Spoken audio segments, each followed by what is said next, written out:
Welcome, everybody, to the Illinois Green Party Virtual Candidate Gala. It's a gala, so cheers. We're not going to have dancing and dining today because it's a virtual gala, but we can all raise a glass and toast each other. We have a great lineup today. We have several candidates from the downstate Illinois, and also our presidential candidate and our vice presidential candidate. So we're starting off with Rich Whitney. He's running for the Jackson County Board, District 4. That will be followed. He'll be followed by Charlie Howe. He's running for Jackson County Board, District 6. Then Jessica Bradshaw. She's running for Jackson County Circuit Clerk. And Joshua Hellman rounds out the Jackson County group, the Green Wave from Jackson County. He's running for Jackson County Board, District 3. And we also have Randy Auxier. He's running for State House, Illinois 115, which is in the Jackson County area. And also we have John Keating. He's running for State House, Illinois 96. Then we will have Angela Walker. She's the Green Party vice presidential candidate, followed by our keynote speaker, Howie Hawkins, the Green Party presidential candidate. So I know some of you may or may not be familiar with the Green Party. I would urge everyone that wants to learn more about us to go to ilgp.org. And from there, you can also click on ilgp.org/vote, or you'll see the very first thing at the top of the page is our vote page. And you'll find out all kinds of good information about how to vote, where to vote, where your polling places is throughout the state, all the details about deadlines for mail-in voting, for registration, for overseas voting, et cetera, et cetera. There's also a link to our candidates, but we do have there's ilgp.org/candidates, goes right to our candidate page, so you can get more details about all these fantastic candidates. The Green Party has just an incredible platform. That's what brought me to the party. We have 10 key values, and they are grassroots democracy, social justice, ecological wisdom, nonviolence, decentralization, community-based economics, feminism and gender equity, respect for diversity, personal and global responsibility, and future focus and sustainability. You can find out all about those if you go to our platform link, which is on the screen. And it's just a amazing platform, in my opinion. It's about 40 pages. And when I first read it back in 2006, it literally brought tears to my eyes. I said, wow, somebody has taken the U.S. Constitution and written a operator's manual for how to actually implement that thing. So I'd urge everybody to go read that. And without further ado, let's move on. Our first candidate is Rich Whitney. He's running for Jackson County Board, District 4. And Rich Whitney is an attorney from Carbondale, Illinois. He's now working as an appellate public defender. He's a strong supporter of public mass transit. He currently serves as vice chair for the Jackson County Mass Transit District. He is one of the founding members of the Illinois Green Party, served as the party's first candidate for governor and got me involved in 2006, and currently serves as a co-chair. He is a steering committee member of the Southern Illinoisans Against Fracturing Our Environment, SAFE, a group devoted to the fight against fracking and other fossil fuel extraction. He's also an active participant in the Green Party Peace Action Committee, the Peace Coalition of Southern Illinois, the Chicago Committee Against War and Racism, the United National Anti-War Coalition, and the Illinois Coalition Against Fracking. He provides regular political commentary and is a volunteer DJ at community radio station WDBX 91.1 FM in Carbondale, and has occasionally acted in community theater for the Stage Company. So, you know, he ran a great campaign in 2006, got over 10% of the vote, put us on the map, the Green Party on the map in Illinois, and he certainly has not rested on his laurels, as you can tell. So without further ado, Rich Whitney, you're up. Thank you, Steve. Really appreciate it. And thank you to yourself, Chris, and others who helped put this program together. Really appreciate your work on this. And I'm tempted to say, since we are having a gala and you have started the festivities with a glass of wine, I'm tempted to suggest a drinking game that every time you hear something you like from one of our candidates, you take a drink. The problem with that, of course, is that before we're halfway done, you'd be under the table. So we'll have to save that for maybe some other occasion. Yeah, I am running for Jackson County government for the Jackson County Board, District 4, which is basically North Carbondale, a little bit of Southwest Carbondale. And, you know, this is kind of a difficult campaign, and it's a difficult office because, let's be frank about it, most people take county government for granted, right? It's not sexy and exciting like running for president or running for Congress or governor or something like that, where, you know, you can talk about the big issues, how we're going to deal with the COVID crisis, how we're going to, stimulate the economy, how we're going to have a fair tax system, questions of war and peace and things like that. At the county level, county government, like all local governments in Illinois, are kind of stuck between a rock and a hard place. We have this very dysfunctional tax system in Illinois, which hopefully we'll be able to address by voting for the Fair Tax Amendment, something that the Illinois Green Party very strongly supports. But in the meantime, we've been subjected to this system, one of the most regressive tax systems in Illinois, and it puts a lot of the burden on local governments, including our counties. And so when people think about county government, what's the main way in which they react with county or interact with county government? It's when they get their property tax bill. And that's not a good day, typically. And the reason for that is that our state government puts most of the burden for supporting our schools in Illinois on local school districts through property taxes. And then you have other add-ons like county government. And so they get this bill from the county treasurer and they think, oh boy, you know, this is what my county is doing for me. But in fact, county government is very important. Whenever we or someone we know wants an ambulance, a public defender, bus transportation, public health, mental health services, sheriff's deputy, or many other essential services, who's providing it? It's the county. So the challenge for county government is to find new ways of raising revenue that don't involve raising property taxes and still allows us to maintain the level of service that we have come to expect. And it's a very, very difficult job. I don't have any magic answers for that, but I do have, I think, some good answers for that. And what I mean by that is looking at some of the innovations that are coming from the solidarity economy movement around the country. And you can look up U.S. Solidarity Economy Network and other organizations to find out more about that. But it includes things like participatory budgeting. Let's get the people involved in the budgetary decisions, you know, finding where some of the waste is.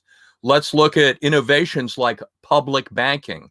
If you look up the Public Banking Institute and the great work done by Ellen Brown, you'll see that the idea of the public sector actually operating a bank is a way of investing public funds, our tax funds, not sending them to Wall Street to be invested in, in stocks and bonds, etc., but instead keeping the resources here at home so that we can then be loaning to our own local businesses or our local cooperatives. Worker-owned cooperatives is another part of the solidarity economy movement.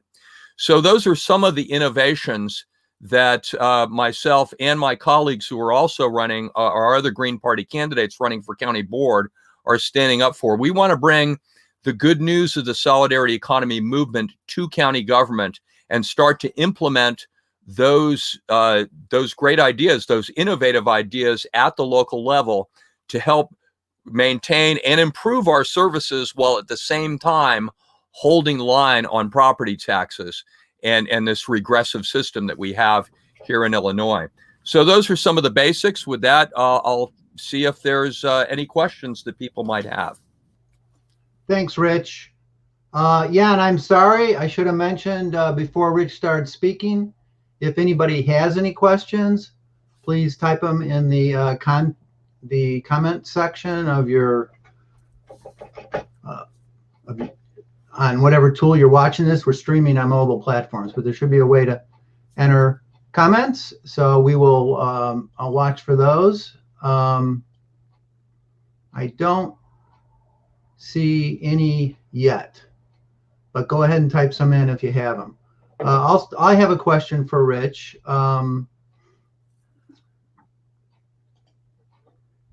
Can you tell us about any ideas you have for raising new revenue at the county level? Yeah, well, of course, I already mentioned one with the public banking, but there are others. For example, one of the concepts that we're fighting for is the idea of taxing bads instead of goods. Sales taxes are very regressive, meaning that they impose a higher burden on people of low income proportionate to people of higher income. That's one of the problems with our whole tax system in Illinois, why we need the fair tax. But the idea of taxing bads means, for example, throwaway plastic bags. We have this terrible crisis with throwaway plastic in this country. Well, there's two different approaches to that. One is to ban it, and I would support a ban of many throwaway plastic items. But another approach would be to tax it and give people an incentive to use reusable cloth bags, other things like that that are more sustainable and don't contribute to this horrific problem we have of overloading the environment with too much plastic, which, by the way, also is one of the ways in which one of the reasons why we have problems like fracking and oil extraction continuing is because a lot of it goes to make these plastic throwaway items. So it addresses several problems and at the same time would be one additional way of raising some revenue. Is there like one main issue you'd like to talk about in your last minute here? Well, I've kind of already covered it. I think, the challenge being to find innovative new ways of maintaining our services while also holding line on property taxes. Another thing that we should, I think, in Jackson County look into is the idea of home rule. Currently in Illinois, at least the last time I checked, Cook County is the only county in Illinois that has home rule. And yet our Constitution allows any county to do that. And home rule would allow us to do a number of things, including be more aggressive in terms of environmental protection, which of course all Greens are very strong on environmental issues. And we need to be doing so much more. And it would also give us more options for creative financing that are not currently available. Currently we're limited to the property tax and whatever we get, the kickbacks we get from the state on sales taxes. If we look at home rule, if we find that that's feasible, that will give us some other options for improving our revenue and continuing and improving the caliber of our services while still holding line on property taxes. Fantastic, Rich. That's a good breaking point for us to go to our next speaker. We got a lot of speakers, so we are giving them short period of time, 5 minutes to talk, 5 minutes for Q&A, and so we can get through everybody. And please enter comments if you have them, and then we'll be glad to ask the speakers those questions. So our next candidate is Charlie Howe. He is running for Jackson County Board, District 6. Charlie is a Vietnam vet who at 54, after a blue-collar work life, returned to Illinois' southernmost state university town of Carbondale, where he grew up, became an activist for peace, the environment, and the Green Party, nominating Rich Whitney in 2005 to run for governor, gathering over 5,000 signatures in 3 months. Loves art, animals, playing classical piano. Charlie is just an amazing person at petitioning. We're just in awe of how fast he can get signatures. He's, I think that sales background he had really helps him to work with people, and I think he'd be a great candidate, a great candidate to be elected. So, without further ado, Charlie Howe. Thank you, Steve, and thank you to everybody who's put this together tonight. I grew up here in this university town from age 8. I got the best education you can imagine. The Vietnam War took me away, and after 34 years, I came back here. Because I had a professor in creative writing who was very impressed with Ralph Nader, when I got back to Carbondale in 1999, after I retired, I joined the Green Party, and I've been involved ever since. Steve mentioned my petitioning abilities. That comes from failure. One of my jobs after I got a degree in international business in Hawaii was going door to door trying to sell financial planning. And believe me, when you get 50 no's in a row and keep on going, you know how to eventually get a yes. So that's one of our big challenges. The things I've been involved with ever since I came back to Carbondale are the Green Earth, which has 7 preserves around Carbondale where folks can go and enjoy nature as it was. Trees, open spaces, prairies, those kinds of things. They're a big attraction, something that we Greens value very much. After that, I won a place on the Neighborhood Co-op Board. And Rich has mentioned some of the things we can do for our community to improve it. And that is grow more cooperatives. Right now, with business hard hit by the COVID virus and everything, especially the small business that depend on customers who come and go, we need more cooperatives, because that way the owners of the place are the ones who profit, not some outside businessman or bank. Besides that, I got appointed a few years ago to the Sustainability Commission of the City of Carbondale. And I have to say with some chagrin that we were completely backsided or blindsided by this COVID pandemic crisis. It was not on anybody's radar. If any commission of the City of Carbondale should have been ready for that, it's this. I've run for the county board position, amongst other things. And the district I was in before was larger than all the others. The primary difference between my district, District 6, which is on the south side of town, and Rich's, which is on the north side of Carbondale, is that it's practically half filled with rental apartments. And homeowners, as we know, are the ones who bear the brunt of the most of the taxes. Renters come and go. They have no real commitment to the city. So what we need here in Carbondale is to encourage more homeowners and convert some of those apartment places, into owner-owned properties. That way, we would have more people staying here.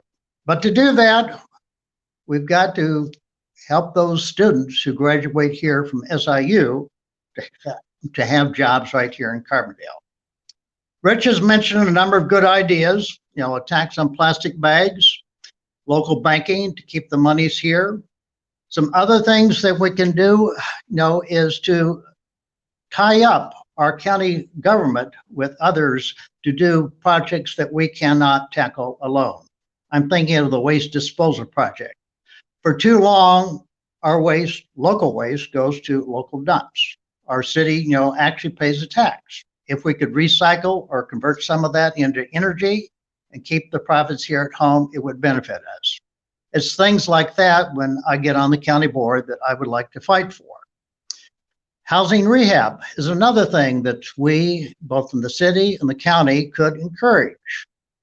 Getting people to, spruce up their places. One thing that I've noticed going around putting the 1,200 door hangers and doors this past month, running for this office, is the dilapidated shape of so many places, but so few that have been kept up well.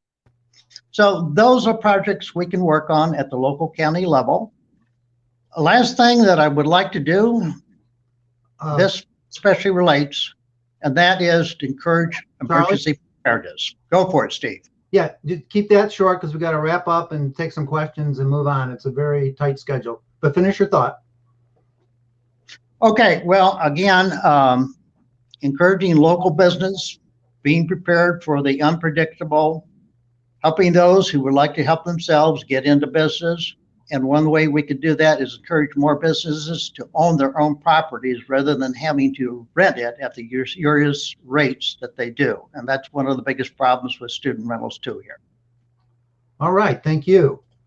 We do have a question. How do we broaden and diversify the Green Party? Okay, well, that was my question to myself. Again, you look at our Green Party, and too much of it is like me, old white men. And we need more people from different minorities and so forth, more women, and more young people. I'm involved in a couple of women's groups here in Carbondale, and they have tried and are trying to get women candidates elected to office. And ever since Trump got into office, those groups have had some success. So encouraging those groups and so forth, and maybe we can get some recruits who would gladly be of both movements. So I think we need to work on that in all directions, both with the minority community and with people of different ethnicities, genders, and so forth. One of my biggest happy moments of volunteering was with the I Can Read program here in Carbondale, which was helping minority children after school to learn to read better. And as a local school superintendent has said, if a child does not learn to read well by third grade, it's likely that he will never succeed in life. So encouraging things like that, both as persons, both as members of the county board, any level of government, that should be one of our priorities. Thank you. All right, thank you, Charlie. And that's about the time we have left here. So we're going to move on to the next candidate. I really appreciate it. Our next candidate is Jessica Bradshaw. She's running for Jackson County Circuit Clerk. And, I need a second here. Sorry. I didn't queue up my bio. Okay. Jessica Bradshaw is currently serving her second term on the Carbondale City Council. She has lived most of her life in Carbondale. She has worked at Southern Illinois University since 2008, currently as an office administrator in the School of Electrical, Computer, and Biomedical Engineering. That's the school that I went to. I went to SIU. Remember that big concrete building that maybe it's Feiner Hall? I can't remember. It was a big concrete building. That's it. And Jessica will graduate in May with her master's degree in public administration.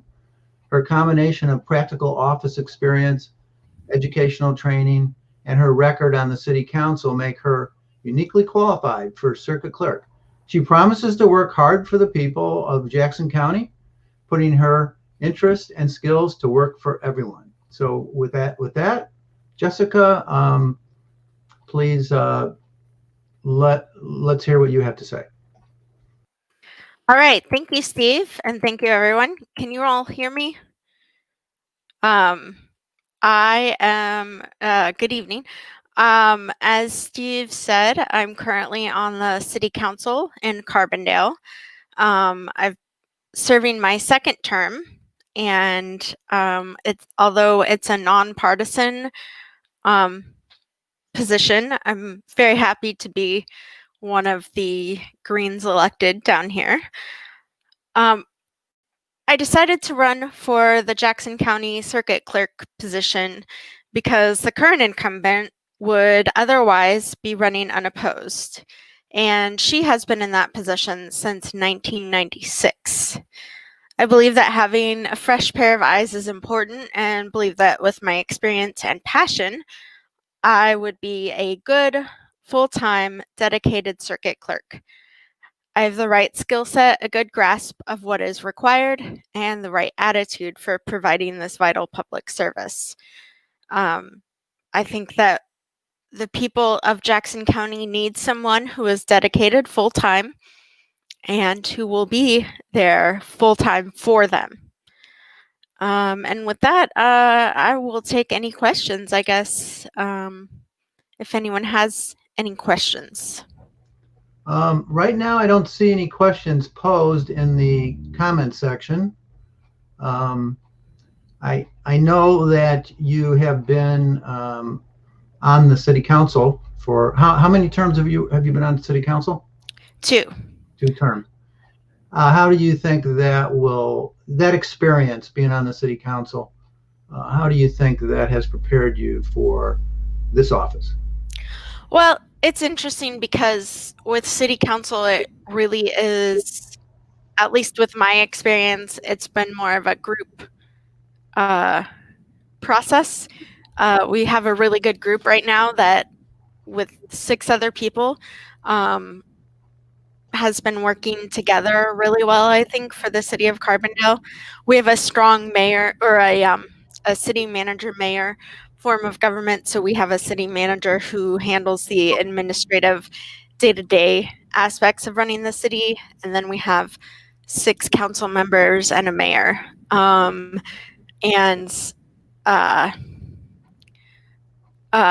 It's been really interesting when I first ran, having like 16 different candidates run versus the last time there were just 4, I think. So I think that speaks well of how well we've been doing, and that there are fewer people running I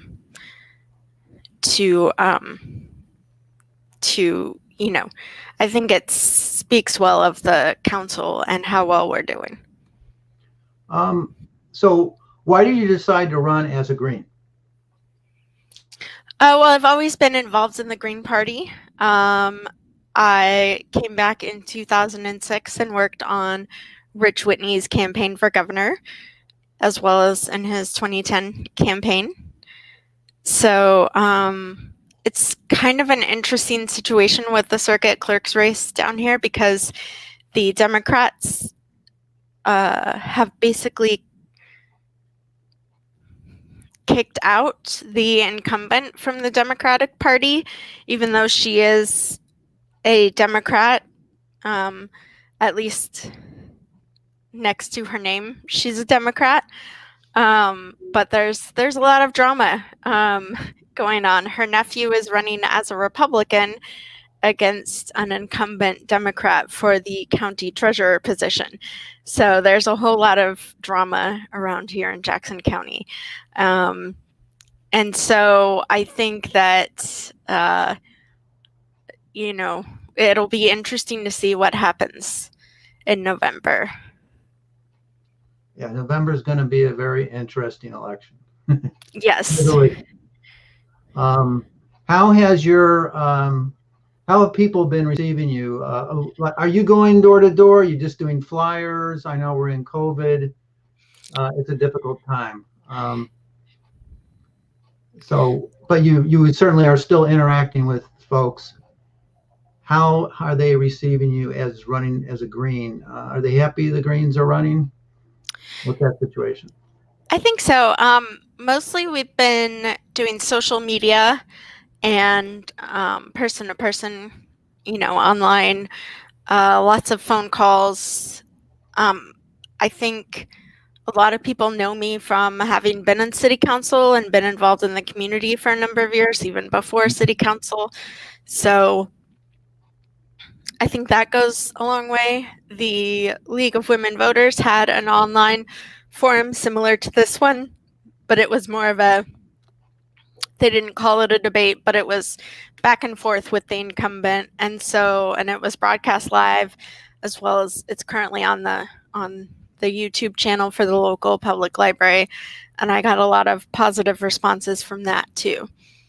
So I think it's going pretty well, but you never know. It's not like there's polling like there is for presidential and other races. So you just kind of sit and wait and see what happens on November 3rd. So we got a little bit of time left for maybe one last question. What would you like me to ask you? Well, I see some popping up too. Oh, yeah, I do see a question. Should we go with that? Yeah. Brian O'Donnell, he's asking, what's the difference? Oh, great. Very, very nice, Chris, our control room person. He asked, what's the difference between you and your opponent? What accomplishments have you made in the city council, especially when it comes to inclusion and racial equity? Yeah, that's a very good question, Ryan. I think I went a little bit over between me and my opponent. Maybe not entirely. She, as I said, she's been kicked out of the local Democratic committee, I think in part because of some of the stuff that her nephew has some shady mudslinging kind of tactics, which is just never good for anyone locally. So I'm trying to stay away from doing that too, but there have been a lot of allegations against her, and I think if you spoke with people who work at the courthouse every day here, you would definitely hear some stuff. But yeah, I think also just being in the office since 1996, as I said, I think just having someone who can look at the work that's being done with a fresh pair of eyes is essential. As far as accomplishments that I've made in city council, especially with inclusion and racial equality, we're always obviously trying to do that. There's kind of a never-ending progress. But I think that we recently redid our affirmative action plan, we have now, I forget her title exactly, but it's something about racial equity officer.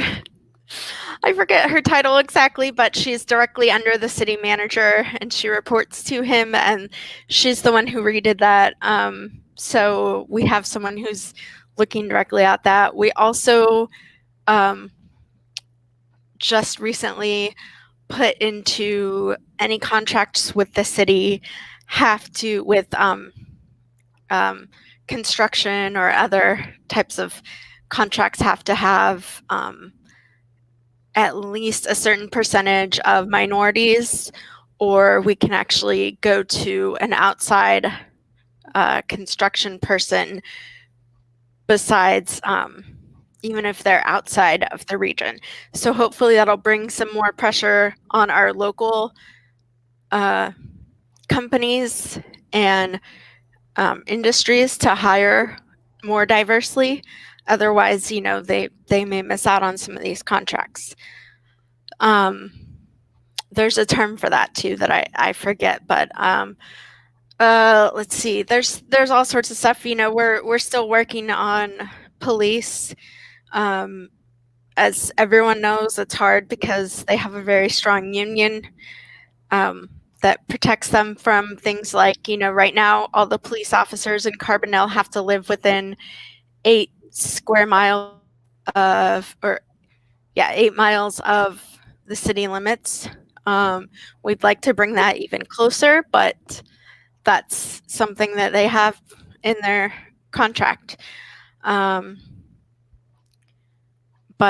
we're always trying to work on that. We were talking about these issues even before the George Floyd murder, and we were talking about defunding and changing the way things that we were policing before all of this happened. So it was really kind of unfortunate, but it's good that it's happening on a national scale because it gives us kind of more pressure.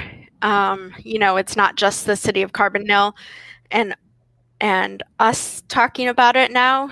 It's nationwide and everywhere, and so we can look at places like Minneapolis and LA and other cities to see how they're doing it too, and hopefully draw some influence from them, as well as drawing some of the political pressure nationally and locally as well to get hopefully some of the changes that we need to see. Great.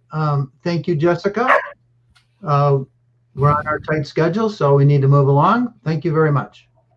Our next candidate is Joshua Hellman. He's running for Jackson County Board, District 3. And Joshua was born in California and moved to Illinois in 2005. In 2012, he earned an associate's degree and graduated community college as a member of the Phi Theta Kappa Honor Society. He's a local party officer of the Green Party and former precinct committeeman of the Shawnee Green Party, a peace and electoral reform activist, and a volunteer skywarn storm spotter. Right. This is his second run for Jackson County Board, having run in 2018 as well. So welcome, Joshua, and you're up. Yep. Thank you, Steve, and thank you to everyone that helped put this wonderful event together. And well, frankly, I think my fellow county board candidates, Rich and Charlie, did a really good job at explaining sort of what our little slate's running on in terms of policy. I kind of want to speak to my journey of how I got where I am here in the Green Party.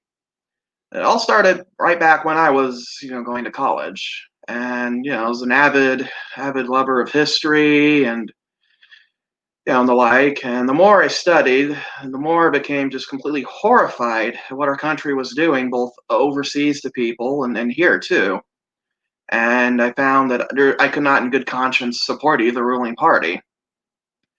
And thus, in 2012, I joined the Green Party and did all I could to be active and help get candidates on the ballot and get the local Shawnee Green Party here organized. And here I am running for county board. And the failures of our federal government in the midst of this COVID pandemic has been nothing short of appalling.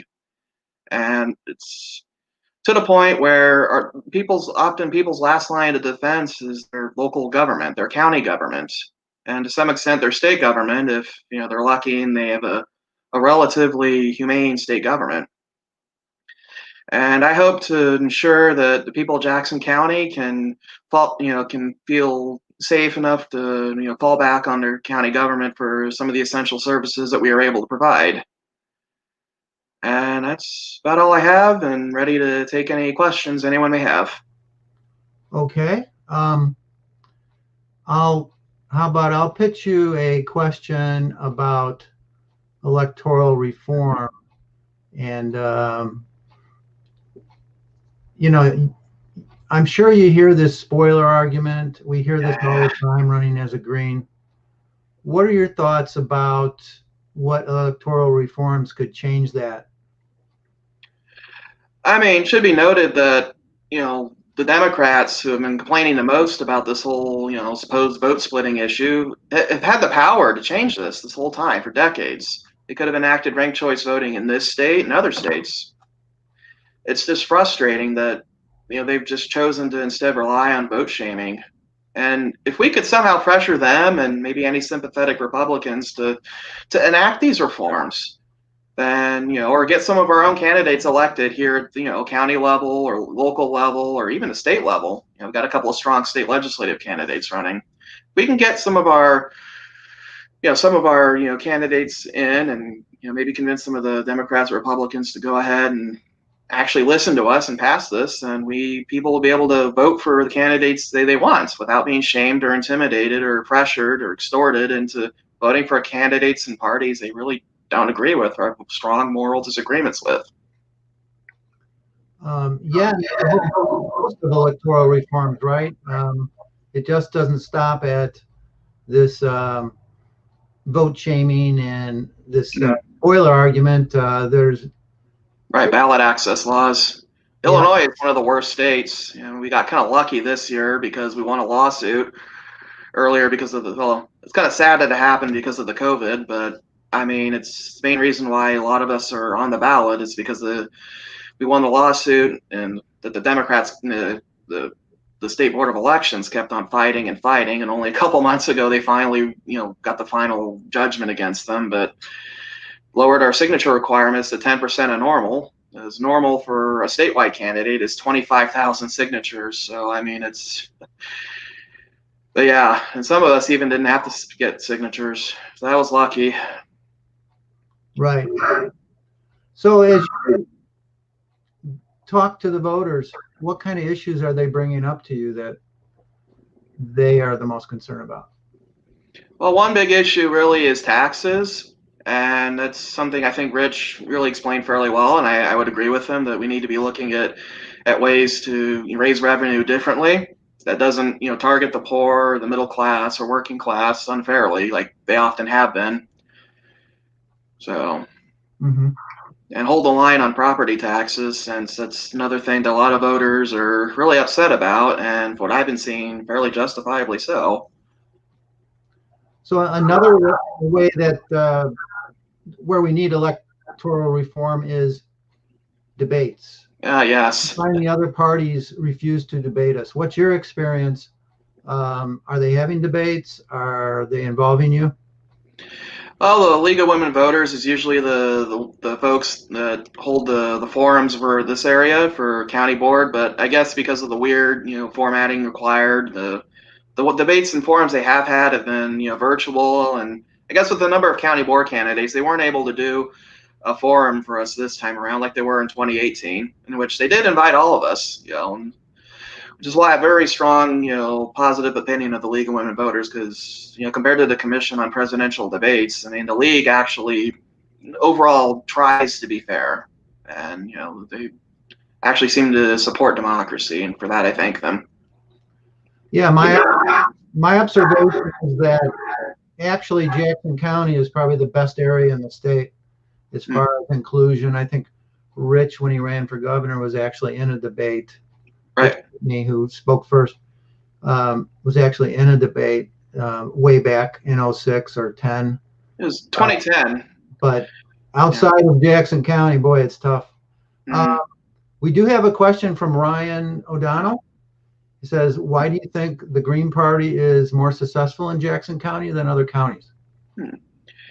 Well, I think a lot of that has to do with Southern Illinois University. There's decent crop of left-leaning people there, and it's also the kind of rural element too, to some degree, actually kind of plays in our favor, because a lot of people they like having the woods and farmland and all the wonderful natural environment around here, and some people that might cause some people to want to support a party like ours because of our strong stance towards protecting the environment.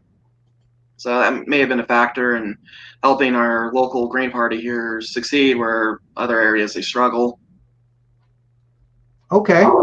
Well, with that, we should wrap it up. We have to move on to our next candidate. We're on a very brisk pace. So thank you very much, Joshua.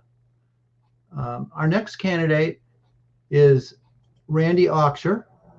He's running for State House, Illinois 115. And Randy grew up in Memphis and was educated in the public schools during school desegregation, which affected his views of everything.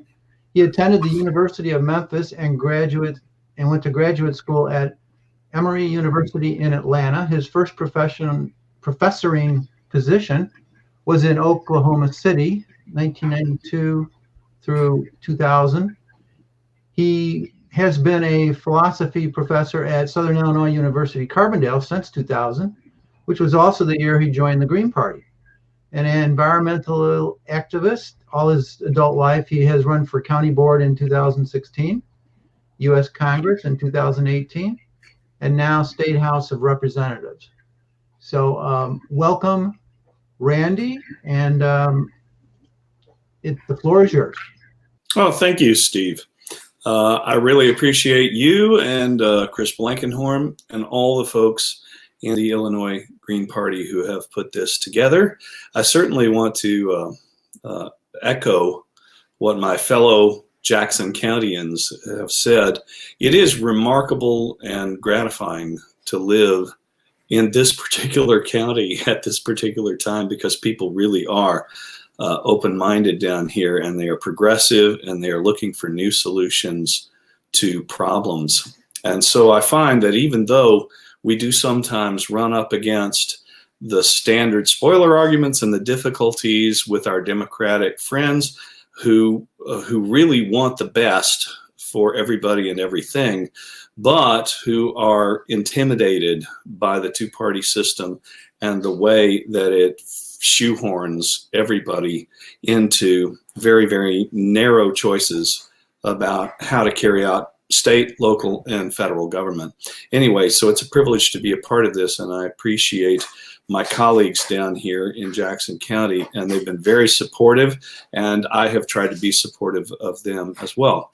The main issues that I'm running on in the 115th district have to do first and foremost with transportation, and in particular accessible public and green transportation for the southern part of the state. Those of you up north sometimes don't appreciate, I think, how important it is that you have light rail, that you have commuter rail. Down here, if you don't have a car, you just don't have a job unless you can find one within almost walking distance, or find a ride to your local job. And the major thing that I would like to push as a state representative in the 115th district, and also as someone who cares about the whole region of Southern Illinois, is we need to get light commuter rail on the train tracks that we already have. And I would very much like to make that sort of the centerpiece of the reason I'm running. There's no Democrat in my race this time, and I have to extend my hand of friendship, and perhaps even you could say the laurel and the olive branch at the same time, with the Democrats down here who are being very helpful for us in a number of our races, because this particular election just is the election of our time. And I think that we really do stand to begin to make a huge difference in Southern Illinois, and hopefully through the work that we're able to do down here, also a difference in the state, and through the state to the nation, of course. And if we can win some seats, if we can win some elections down here this time, then I think we can really get the ball rolling in that direction, because what we want isn't exactly left, and it isn't exactly right. What it is it's really common sense when it gets right down to it. We want solutions that are long-term solutions that conserve what is best about what we bring to the world from our past, and also move beyond that into something like a future that's sustainable and that's beautiful, and where people get along, and we are somehow able to address in constructive ways the issues of peace and of justice and of race and of class. And so that's definitely the sensibility that I'd like to bring to the Illinois State House. And for that reason, I also think that I can speak for and speak to, and more importantly, listen for and listen to the people of the 115th district and the people of Southern Illinois. I want to bring together coalitions from town to town, from county to county, and from district to district, and work with my Senate and House colleagues in Springfield to try to get some really constructive stuff done here. I have lots of ideas. If you go to my blog, that's www.randyauxier.net. There's a blog tab. Click on that. You'll see lots of position papers about single-payer health care. You'll see my views about education, my views about the relationship between health care and the workforce and economic development. That's all going to be there for anyone who wants to click on that stuff and find out the details. So thank you, Steve, and everybody. Okay, thank you very much, Randy. We have a little bit of time for questions, about 4 more minutes left for you. So before I ask a question, I'm looking at questions coming in from the comments. I want to point out that Randy, I think, alluded to I don't know if you mentioned it, but he has a video on light rail for Southern Illinois. And we put the link in the comments section. It's a Vimeo link. So check that out. I'm sure you can find out about it on Randy's website.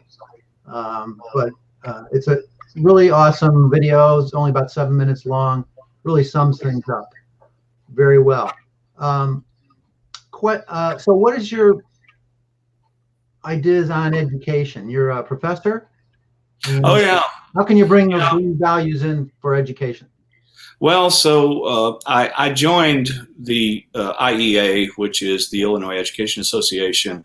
It's the union for the professors down here at SIUE. I became very active in that as soon as I came to SIU. And I had a chance to learn sort of firsthand both what management and the state hierarchy, as well as faculty, students, and staff, really want. I have to say that I believe that the dialectics of power between among the current players in forming educational policy are largely either destructive or they're not heading in any direction that's going to really help.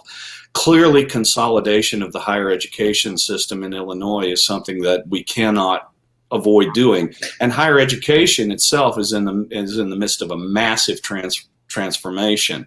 And so what we need to do is try to preserve all that was great about what we were doing when we were doing it at our best, and that's 10, 15, 20 years ago. We need to preserve that, but we also need to recognize that not only has COVID sort of pushed forward into the very next level what's going to happen in higher education anyway, but it's already upon us, and so we've got to be really, really active in preserving the best of that face-to-face smaller experience of education while being able to update what's going on in higher education. When it comes to primary and secondary education, I've written a lot about that on my blog, on my website. By all means, go out and read about that. I have a plan for how to help failing schools without teaching to the test.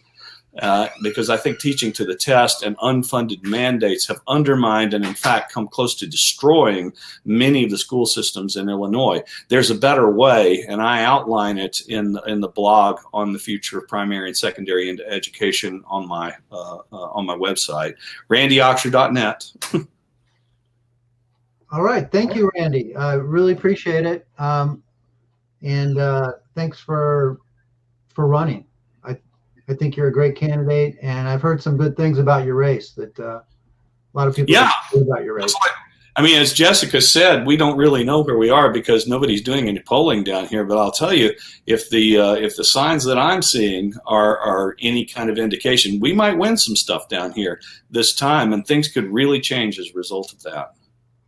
Fantastic. All right, thank you. So for our next candidate, we have John Keating. He's also running for State House, Illinois 96, out in the Springfield area. And John is a father, activist, and community organizer. He was born and raised in Springfield. He is the son of a union organizer and a social worker, which shaped his calling to speak out against injustice and advocate for marginalized communities from a young age.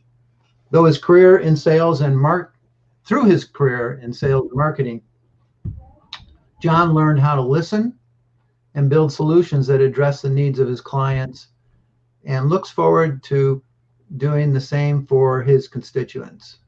And I love his email address. It's theguyWithTheSign@gmail.com. So without further ado, and I think I've said that a couple of times, but I'll have to come up with a better line. It's all yours, John. All right. Well, thank you very much, Steve. Hi, everyone. First off, thank you for taking the time to join us tonight. Welcome to, if you're just tuning in, to the Illinois Green Party Virtual Gala. And thank you to everyone who has supported my campaign so far. My name is John Keating. I'm running for the 96th. It comprises Springfield, Decatur, Christian County, Macon County, and Sangamon County, the rural areas in between Springfield and Decatur. I'm not your normal candidate, so I'm going to talk about what I want to do when I'm elected, but also why and how I got here. I'm an activist. I'm not a politician. I've never run for office before, and honestly didn't anticipate being where I am 4 months ago. In fact, the last time I stepped foot in the Illinois House chamber was about 8 years ago. Me and a number of folks from Occupy Springfield were removed by security after dropping a very large banner that read "Stop Corporate Extortion" from the balcony. Even though I just recently gained notoriety and a platform, I've been on a picket line since I can remember. You see, my dad was a union organizer that went to jail for justice in Decatur, Illinois back in the early 90s. So you could almost say rabble-rousing's in my blood. Earlier this year, I got some attention for my creative signs and precarious placement when I counter-protested in advocacy of masks at the Reopen Illinois rallies.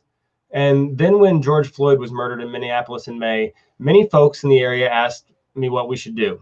Well, we stood in solidarity and we took to the streets. The people of Springfield came together for justice in a way that I'd never seen, and it was truly spectacular. During subsequent rallies over the next few weeks, I had a number of people tell me that they had gained the courage to stand up because they'd watched me speak out loudly and often. As I looked at the changes that we were fighting for and the people with the power to enact them, I realized there was a major piece missing: us, regular working class folks. If we want police reform, investment into clean energy, and the jobs that come with that commitment, if we want to change who our state government works for, we need to change who it's comprised of. And maybe if I can inspire people to activism, I can inspire them to run for office. We need representation that isn't funded by corporate interests that are taking advantage of our labor while not only failing to provide, but actively fighting against the living wage. We need people who want to uplift and amplify voices of those who traditionally haven't had one. We need people that are willing to draw a line in the sand for what's right, no matter how uncomfortable that position might be. It's been a crazy race so far, and we've seen a lot more support than we could have imagined, which just goes to show that the people of Illinois are ready for representation that's actually by the people. Campaign finance reform is one of the biggest needs in Illinois, and one of the most effective ways to give us our voice back. Until we're able to overturn Citizens United on a federal level, we need to limit the amount that PACs can donate to campaigns to the same amount as individuals. Currently, PACs can donate 10 times the amount that you and I can. And there's no reason that corporations and the wealthy should have a louder voice than the working class. We need to focus on and pass the Clean Energy Jobs Act. Investment into clean energy is not only important as we face the looming climate crisis, but the economic benefits are sorely needed. Our rural communities have an abundance of skilled, intelligent labor, but we've continued to see quality employment leave year after year. Wind turbines and solar installers are the two fastest growing jobs in America. The Clean Energy Jobs Act isn't just how we work towards leaving a habitable planet for our grandchildren, it's how we put rural Illinois back to work. A major point of focus this year has been police reform. I believe that we need to enact a licensing system for law enforcement in Illinois so they can't resign amidst a misconduct allegation and begin working for another department. Over the past few months, I've helped lead a public pressure that has pushed two bad apples out of law enforcement, both of which left a previous department amid allegations, but had no problem moving on to possibly mistreat another community. We also need transparency so that when those cops do act in an improper way, they can be held accountable. We need to make body cameras mandatory for all officers in Illinois and include enforceable penalties for turning off or tampering with them. Yelling and rallying outside of the Capitol for these changes isn't enough. We need to take the fight inside. We need somebody in the 96th whose votes don't regularly place them alongside bigots on the wrong side of history.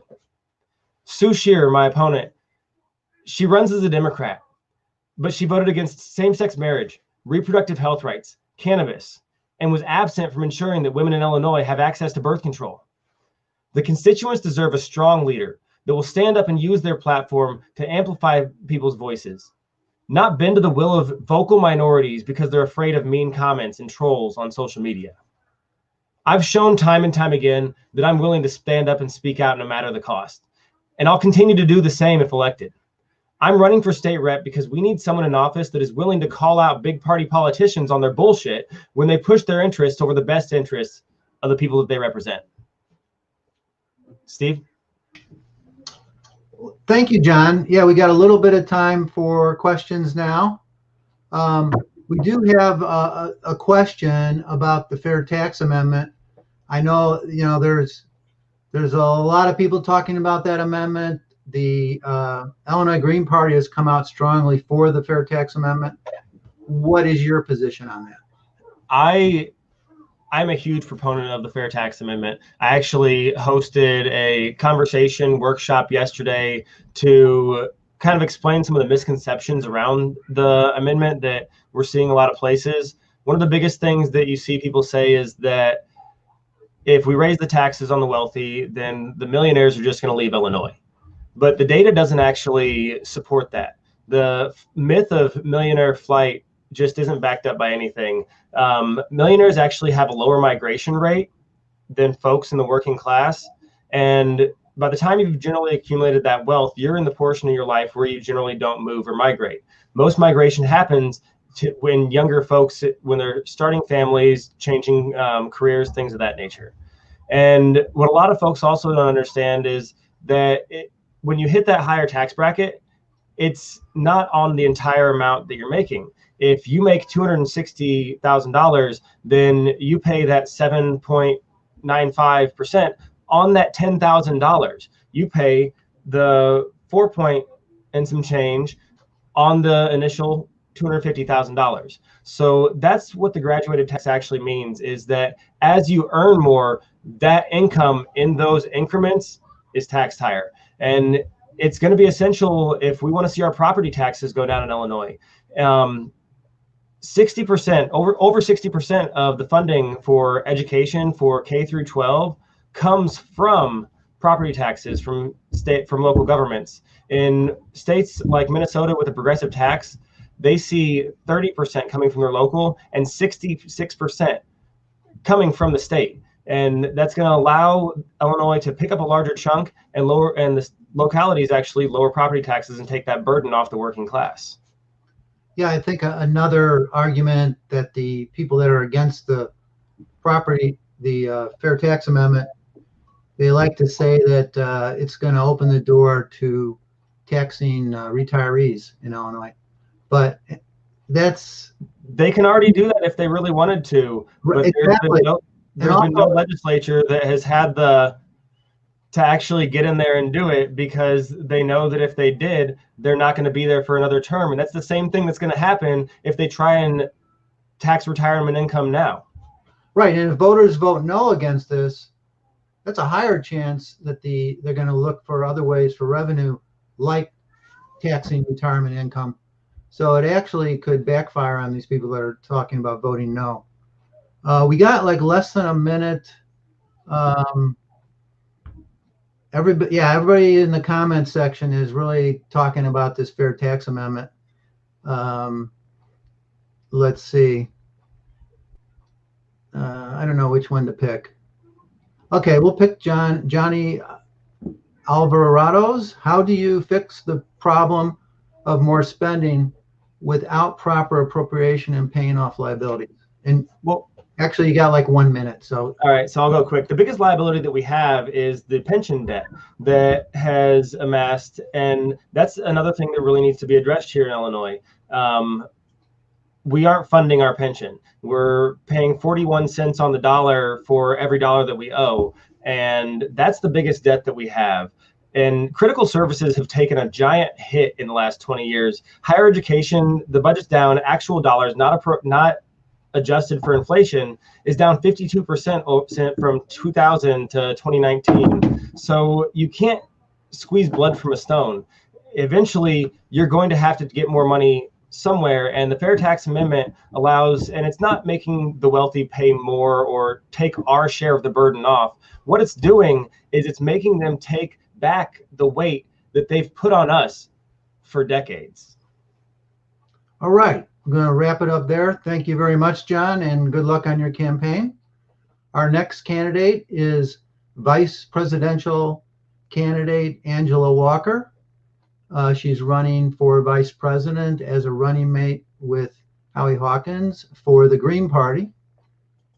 Angela is a veteran working class activist with decades of experience working for racial and economic justice in social movements, unions, and as an independent socialist candidate from her youth. She is currently a truck driver in South Carolina and has ran for sheriff in Milwaukee, receiving 20% of the vote, and was the Socialist Party USA's vice presidential nominee in 2016. So welcome, Angela, and the floor is yours. Hey everybody, good evening. Hang out and be with y'all very long. I gotta be up at like 2:30 in the morning, almost 7 p.m. and had an interview at 7. So when we're talking about working class candidates and like, yay, working class candidates, this is what that looks like. It is an honor to be representing the Green Party. It is an honor to be lifting are new to knowing us and who are absolutely ready to hear from us the policies that we're putting forward. I think it's a great time to be green, because I think that never has our message been more necessary than it is right now. We're the only party that is talking about peace proposals, and with what happened in Bolivia today, I felt like I won something. And you know, the fact that there's a possibility we can move in the world in a much different way than coming from a place of domination and extraction and being a bully, to a place of cooperation and peace and you know, knowledge and resource sharing. We're the only party talking about that. We're the only party that is talking about climate change with any sense of urgency at all. We understand that we're out of time. You know, we can't kick this can down the road anymore. It's done. And so we're the only party doing that. We're the only party that actually has a plan to reverse climate change and also lift up people and improve their material conditions within ecological limits. This ain't, you know, it's not rocket science, but we are the only party that is lifting that up, that we can move forward in a way that is sustainable, that helps people, but also helps the planet. We're the only party that is talking about justice for marginalized communities. We're the only party that is truly doing that. And so, you know, and I say it ad nauseum, so if y'all heard me say it before, then I'm sorry, but it still remains true. We are getting, you know, it's rough. People are, you know, we're facing suppression, you know, party suppression all over the place.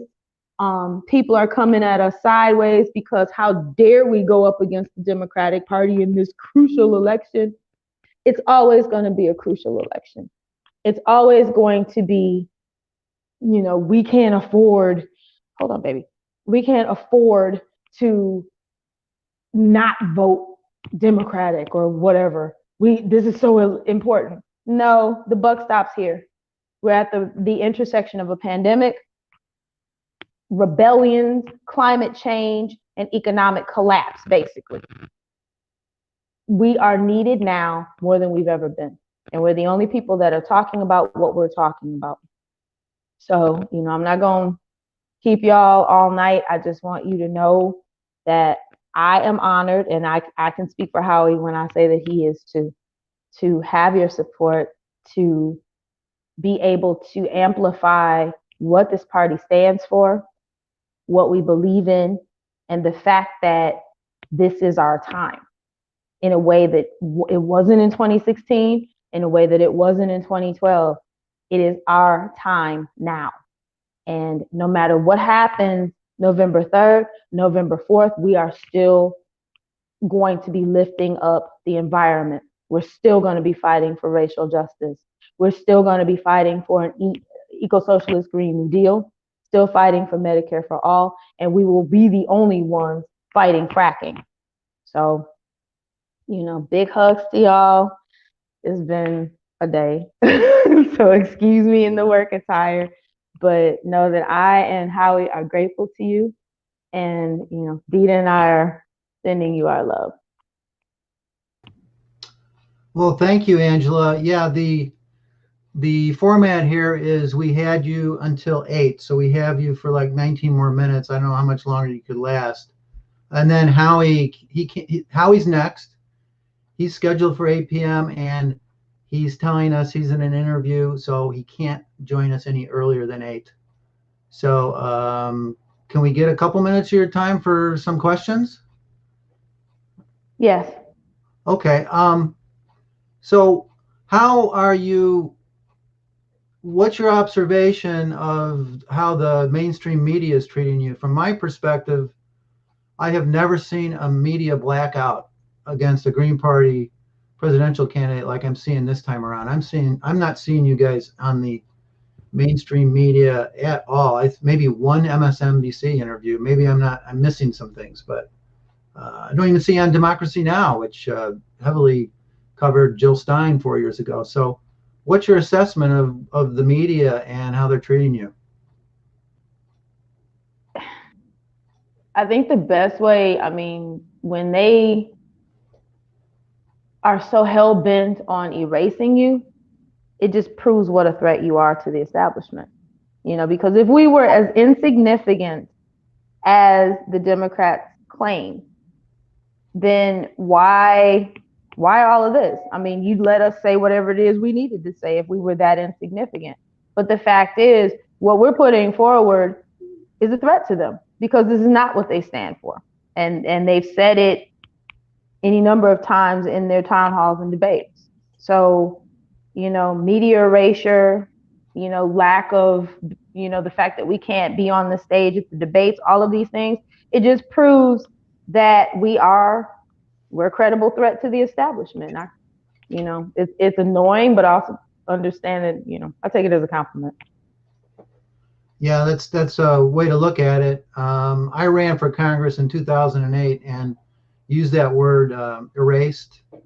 Yeah, I just felt it impacted me very personally. The 2 weeks before the primary and the 2 weeks before the general, the media just goes quiet on third parties and the Green Party.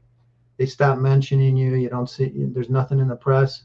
And then election night, they will quite often show the Democrat and Republican results on the TV and not even show the Green results, like we didn't exist. So it's very troubling, and it shouldn't be that way. That's another election reform we need. That should be equal time for everybody on the ballot.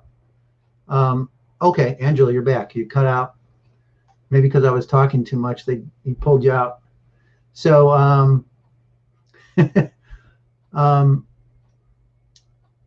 so how do things look from now? We're 2 weeks from Election Day. What are your major objectives over the next 2 weeks? Where are you campaigning, and what are your major objectives to accomplish in the next 2 weeks? We want to get the word out as much as we possibly can, everywhere that we can. Just making sure that people know, you know, where we are not on the ballot, how to write us in, mm-hmm. and you know, where we are on the ballot, you know, stand up, because, you know, we're here. And just also reminding people that, you know, this is going to be a very interesting election scenario. And I, you know, this is my personal feeling.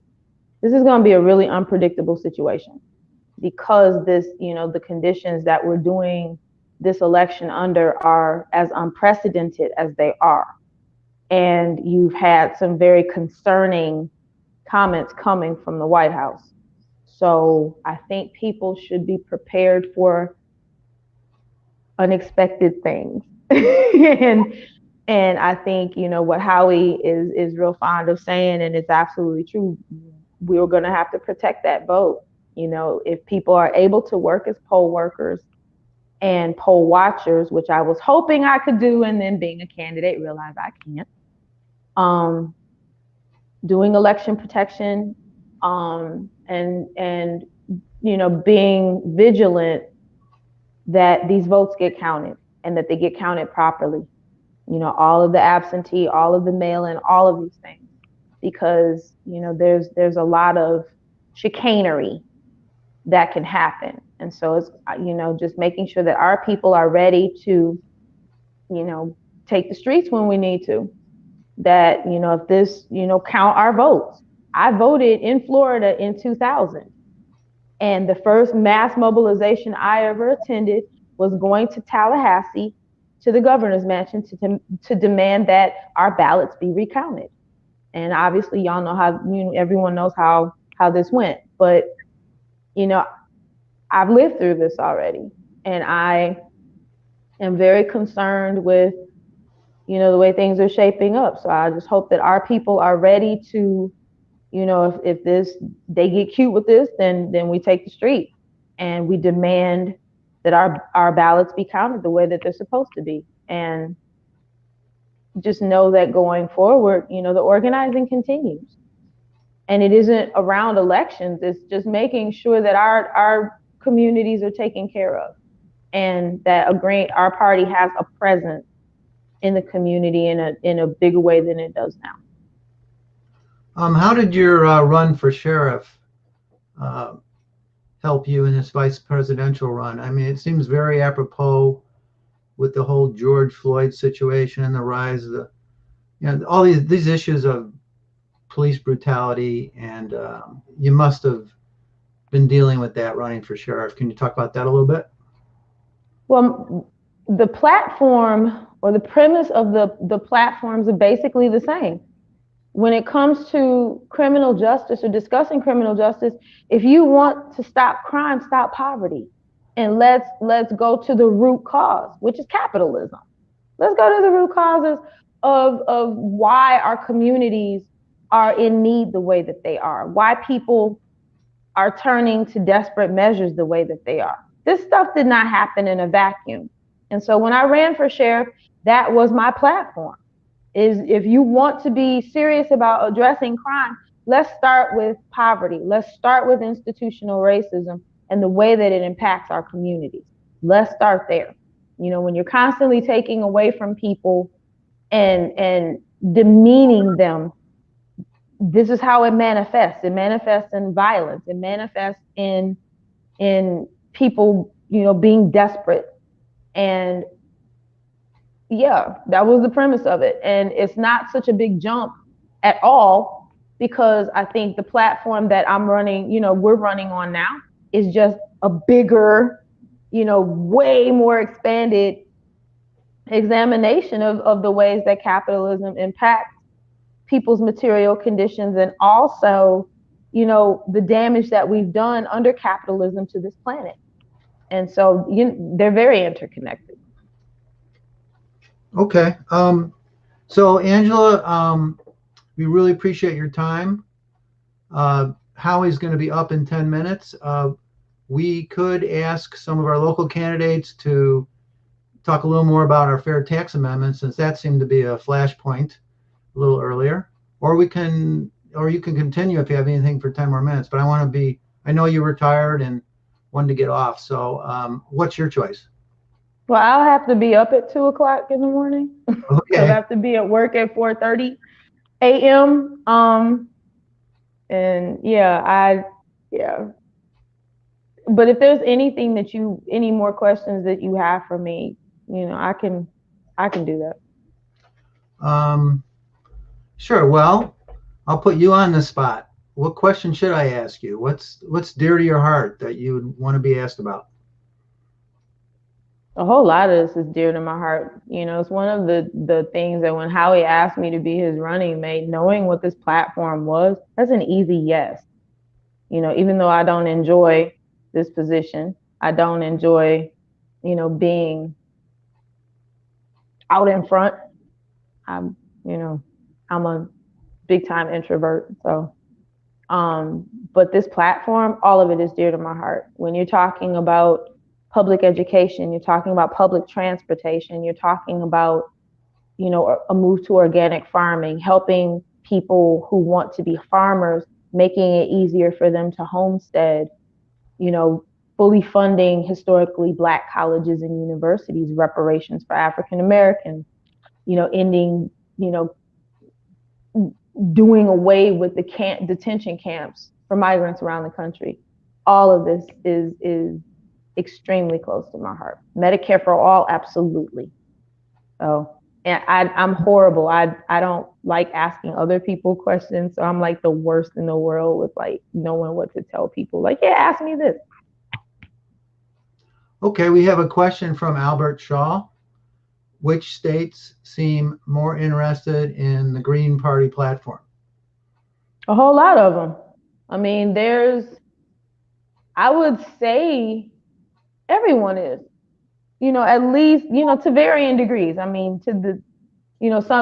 obviously you have a state like California or a state like New York where people are used to us, they know us, there's a little bit more movement. But in a lot of places, like in rural Alabama of all places, people are extremely excited that I've talked to about A, the fact that we exist, and B, the policies we're putting forward. And that's been my, talking to a little school here in South Carolina, talking to their students and their parents. They were very, very interested in the fact that we are taking the ecological, prioritizing the environment in the way that we do. Young people, that resonates with a lot of young people.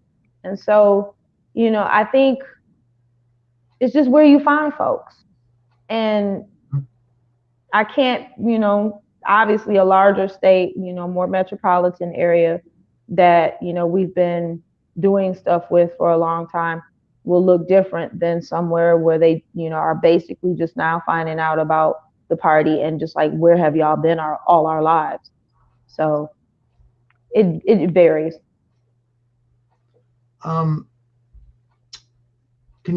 sure Howie's going to talk about this a little bit, but I know it's because it's near and dear to his heart, but the Green New Deal, Democrats have kind of co-opted that. They've greenwashed it. They've taken the name. How important is the Green New Deal? Because I have a grandchild. I actually have several grandchildren now, and my youngest is only 6 months old, and I have a 2-year-old grandchild that we're going to go visit in a few days. Can you talk about the Green New Deal and how it's going to impact them? Because I'm very afraid for them. I have 5 grandchildren and 2 on the way. So I totally understand. When we're thinking about, it's nothing like having a grandkid to, make you think about legacy and what we're leaving them as far as the world that we're leaving them or the world that we're creating for them. I want polar bears and I want clean water and I want, to stop the extinction of animals. I want oceans that are clean. So, I mean, talking about the, reversing climate change and, doing infrastructure repair and growth within ecological limits is something that is extremely important to me. As someone who, is not just thinking about my grandkids, but also thinking of, the fact that it is an obscenity to abuse this planet in the way that we have done under capitalism. And the fact that even those of us who care about the ecology are made complicit in the abuse of this planet because this is the system that we live under. It's obscene. And it's also unnecessary. There's 1,000 different ways that we can be producing what people need and also respecting the planet's needs as well. So, and like you said, Howie will probably talk way more at length. I mean, he basically wrote the Green New Deal. So, but as far as, where you were coming from as a grandparent, that resonated very much with me, because I am concerned about what we're leaving them, and also extremely angry that we have allowed this to go this far. Yeah, and it appears that the problem is escalating. I know 2 years ago, the science was saying we had 12 years to go before we hit the tipping point. And we're hearing from some scientists, now it's 2 years later, and you would hope it's 10 more years. And I'm sure that's where Howie came up with the 2030 goal. But it's escalating. There's scientists saying we only have about 7 years. So we got to get moving. We got to actually do this. It's frightening. We could hit the tipping point during the next president's 2 terms. So it's time to think about that when you go to the voting booth. We have a question here from Rich Whitney. He says, ask about cutting the military-industrial complex. Can we expect a peace dividend under a Hawkins-Walker administration? Absolutely. Part of the peace policies that we have, which also feeds into the eco-socialist Green New Deal, because the the military for the United States, we have a huge, huge, huge worldwide carbon footprint. And so if we defund the military 75%, as we are proposing, and bring our military personnel home, human resources as well as financial resources, bring those home and, get folks rebuilding the infrastructure of this country within ecological means, we automatically reduce our carbon footprint in the world, and also are able to retrain personnel to do work that is not putting their lives in jeopardy, not hurting other people in other countries and taking their resources. And we are actively rebuilding the infrastructure of where we live. So, it's a win-win. Okay. I don't see any more comments, any questions in the comment section right now. A lot of observations about what we're talking about. How does, you mentioned working class right in the beginning, working class people, and that you're a truck driver? I am. How does that form your candidacy?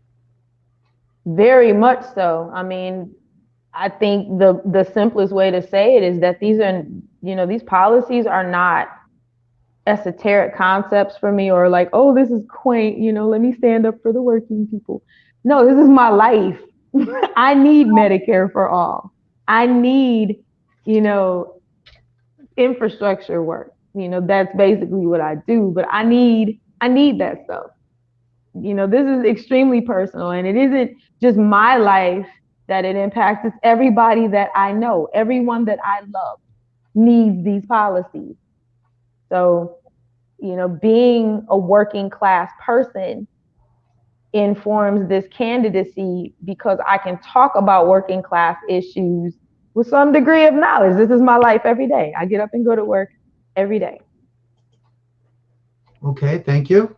Well, it's 8 p.m.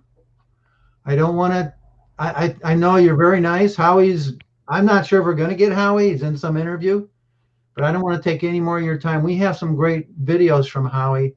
So I think we'll put one video on and then hopefully get Howie on here. So thank you very much for your time. Sorry we kept you up late. No, you're fine. You're fine. Thank you for having me. Yes, please keep running. Thank you so much for running. Thank you. And very nice to meet you. It's good to meet y'all. Okay. Better circumstances. Thank you very much. I guess I won't go into my intro for Howie until we get him on here. So Chris, you said you have a video you could queue up, and then we'll see where, if Howie's going to be coming in soon. So go ahead and queue up the video. This is from Howie's campaign.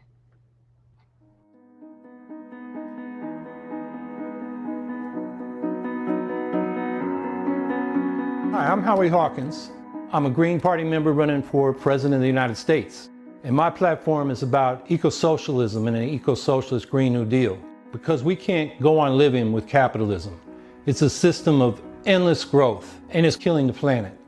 It produces products without accounting for the environmental costs. And the whole system is based on exploitation. It exploits us as workers. We get paid a fixed wage, and all the surplus value we create goes to the owners of capital. The same attitudes and institutions that justify the exploitation of people are extended out into our regard for nature. This is more than just about heat waves and stronger storms. It's about ecosystems collapsing, agriculture collapsing, and with it, the basis for our civilization. We're calling for a socialist economic democracy so we have the power to choose how to produce for our basic needs within ecological limits. The Green New Deal we're talking about is both a green economy reconstruction program, redoing not just electric power generation, clean energy, but all the sectors of production, agriculture, manufacturing, transportation, buildings, so that they all are run by clean power. And then the economic Bill of Rights, rights to a job, to an income above poverty, to a decent home, comprehensive health care, public education from cradle to grave, and a secure retirement. These things ought to be guaranteed by the government for people so that we can have a just transition. We can't rely on the Koch brothers and Exxon to reinvest their profits from fossil fuels into renewable clean energy.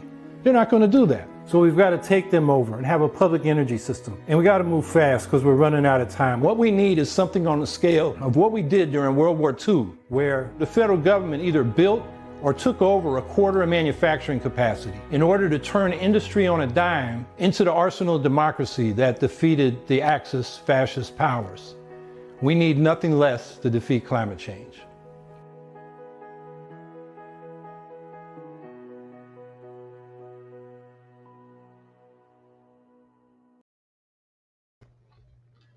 Yeah, that's howiehawkins.us. So if you haven't already been on his website, check it out. He has a very detailed plan about the Green New Deal. I mean, he really gets into what it's going to cost and how he's going to pay for it. So they've done a great job of analyzing that. While we're waiting for Howie, he's still running late with his interview. You can imagine a presidential candidate's kind of busy. Everybody wants him. So we'll have to wait to get a little bit of his time. So let's bring in Randy Auxier, if Randy can come back in. I'm here. Thank you, Randy. The fair tax amendment, boy, that sure brought up a lot of discussion in our comment section. And I'm not surprised because I have been bombarded with campaign literature about that. And there's a neighbor app that I'm on, and I've been talking to my Warrenville neighbors about that quite a bit. And a lot of people have a strong opinion on that. So could you talk a little bit more about the fair tax amendment? Sure. Not very many of the people who are talking about this are all that well informed about the difference between what we're actually voting on, which is just to amend the state constitution so that it's possible for the legislature to then have a completely different discussion as to how to change the tax structure in Illinois. What we're voting for is just to eliminate some language from the state constitution and then add some language that will empower the state legislature. And I understand why it is that people don't trust the state legislature with their future. But the fact of the matter is that this flat tax provision in the current state constitution is not protecting anybody.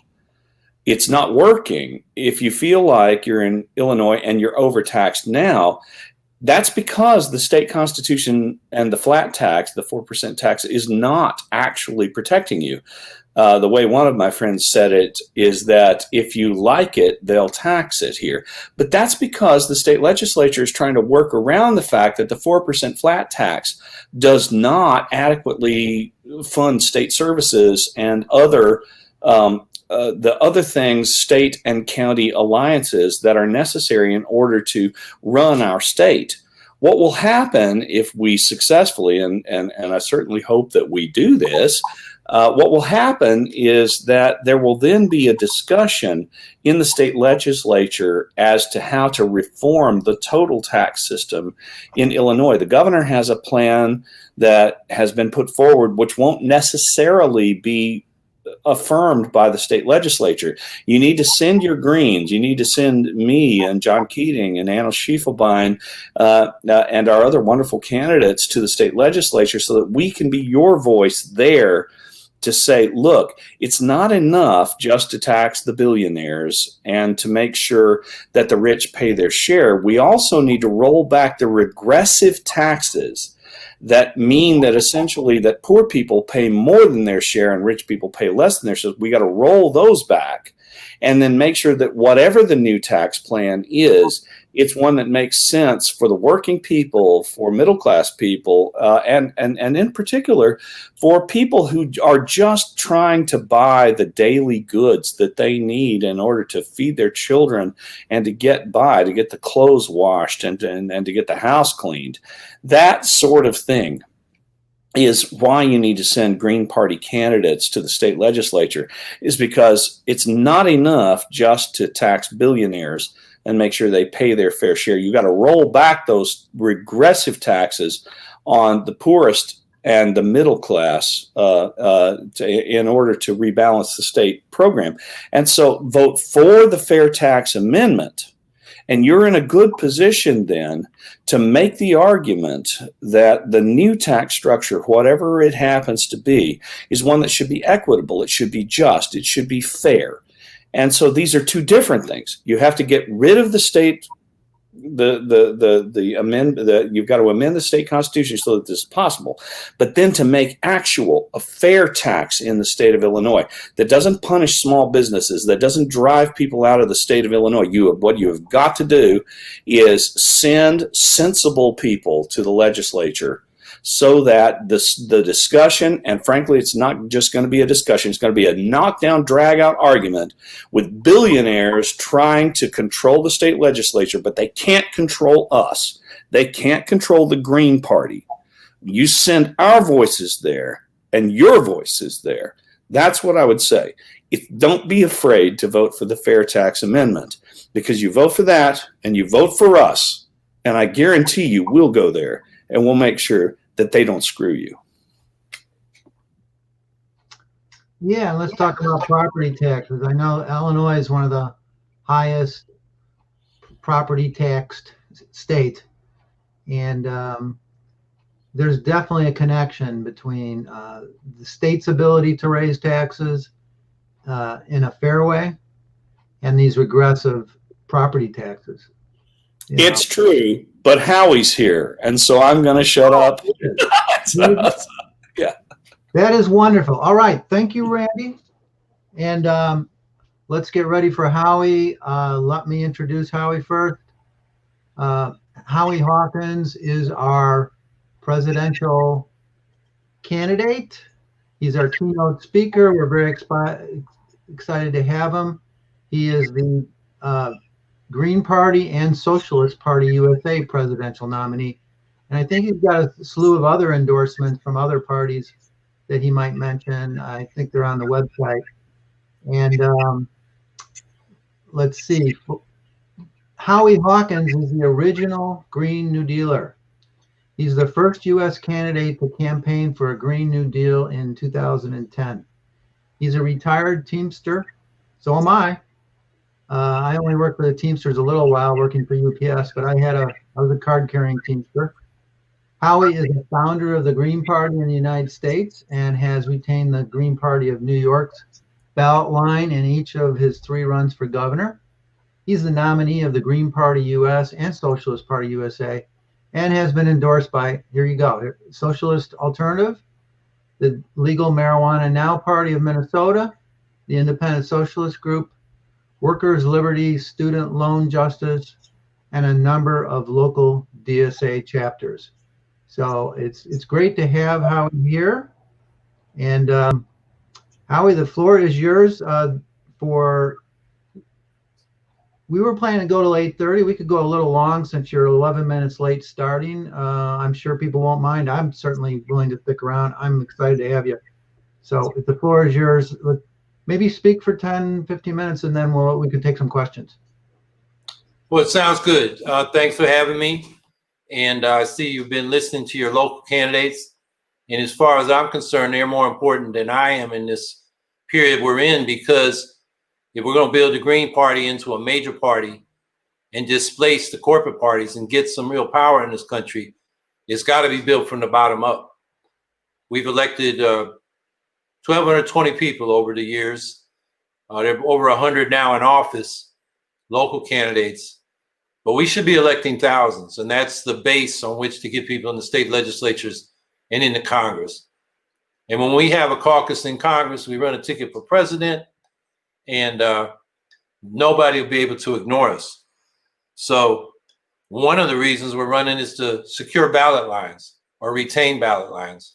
In about 40 of the 50 states, the vote we get determines whether we have a ballot line going forward.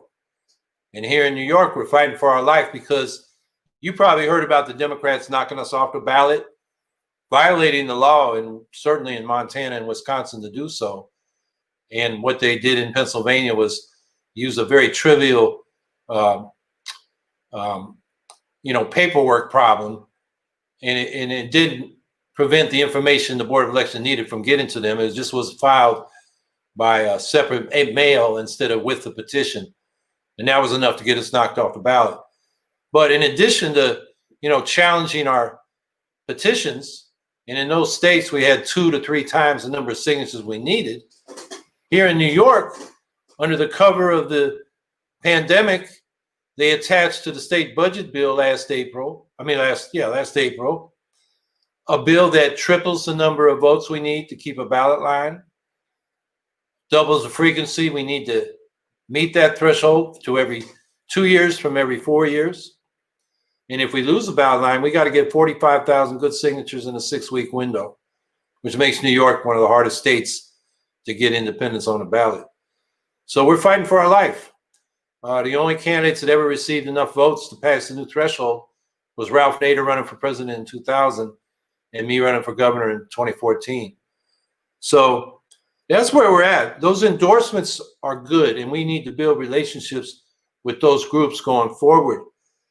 But we also have a problem. Our, national prominent progressives, our progressive intelligentsia, has really shown themselves to be liberals, not radicals that are about system change. They've really focused on shaming people about voting green because Trump is supposedly a fascist. Now, Trump is a wannabe autocrat, no doubt. He's the most divisive, racist, scapegoating president we've had, at least in modern times. He really needs to be shown the door. But this is not like 1932 in Germany where Hitler had 400,000 people armed. We got these little ragtag, white racist militias that aren't even legal. I mean, even, Democrats are not using the laws to dismantle them. The Second Amendment says you have the right to bear arms. It also talks about a well-regulated militia. These private armies are illegal. But, that's out there, but it's not fascism at the door. It's, we got an incompetent, lazy reality TV star who has a loose grip on reality. That's a problem. But if Biden gets in, the problems we got remain. I've framed our campaign around 3 life or death issues: the climate crisis And the Green New Deal is designed to get us to 100% clean energy and 0 to negative greenhouse gas emissions in a decade by 2030. And the budget we put on the website, howiehawkins.us, is the most developed Green New Deal plan in the whole country. It's a serious plan. It would employ 38 million people caring for the people in the planet. And caring for the people is where the Economic Bill of Rights comes in, which is part of the Green New Deal, but addresses the second life or death issue, which is inequality. Life expectancy in this country is declining, particularly among working class people after 45 years of stagnant wages with housing and healthcare and college costs going through the roof. And that's inexcusable. So the Economic Bill of Rights to a job, income, healthcare, education, housing, and a secure retirement. And I can go through the details if you want. It's on the webpage. Those rights are designed to end poverty and provide everybody with a baseline of economic security. And then finally, the other life or death issue is this new nuclear arms race, which the United States initiated with its nuclear modernization program, new strategic nukes, more tactical nukes in the conventional forces. It's triggered an arms race. The Russians and the Chinese and the Indians, the Pakistanis and others are following suit. And it's scaring the rest of the world to death. 3 years ago, 122 nations agreed to a new treaty on the prohibition of nuclear weapons. And the International Campaign for the Abolition of Nuclear Weapons, which spearheaded that effort, got the Nobel Peace Prize. But hardly anybody in this country knows that, because the corporate state media stenographers won't talk about anything that the two corporate parties won't talk about. And they're both for this nuclear modernization program, which has got the bullets and the atomic scientists moving their doomsday clock the closest ever been to midnight. So we have peace initiatives, 75% cut in military spending, withdrawing from the endless wars. Our combat troops are engaged in 14 conflicts right now, getting out of these 800 foreign military bases, pledging no first use of nuclear weapons, and then going to negotiate complete and mutual nuclear disarmament with tensions reduced by our peace initiatives and with the support of world public opinion. Because everybody knows if those weapons are ever used, it's the end of all of us. So those are the three issues that we framed the campaign around. And back to the progressive intelligentsia, they made no demands on Biden. They're saying vote for him. Where have they been? You know, Bill McKibben said I should drop out. This was about 15 months ago, and campaign for ranked choice voting.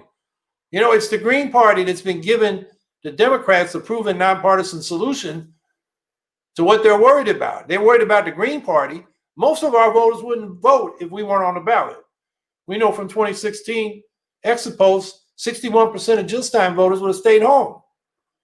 So they have lost to the Republicans in the 21st century by winning the popular vote, but having the electoral vote steal it from them. So you'd think they deal with the problem, the electoral college. The Green Party is not the problem. We didn't do that.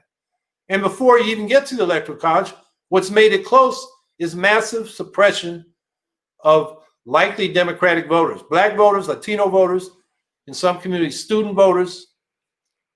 Instead, they pick on us and shame people. And these so-called smart people, and you know who I'm talking about, the Noam Chomskys, the Cornel Wests, and the rest of them, they think it's the Green Party. Why aren't they campaigning for what we say? Abolish the electoral college and let's have a national popular vote using ranked choice voting. And the voter suppression. You know, they show up like it's the Green Party that's the problem. They're attacking, they're punching down to their left instead of punching up at the establishment. So I'm pretty disgusted by this. And, you know, there's an old saying from the civil rights movement, I think that's where it came from. We're the leaders we've been looking for. We got to stop looking online for advice from these so-called smart people, because they're not so smart. And we're going to end up with a Biden administration. I mean, the polls show that if the votes counted, it's going to be a landslide, more than 2-1, according to Real Clear Politics polls in the Electoral College. We just got to stop Trump from stopping the count of the mail-in ballots.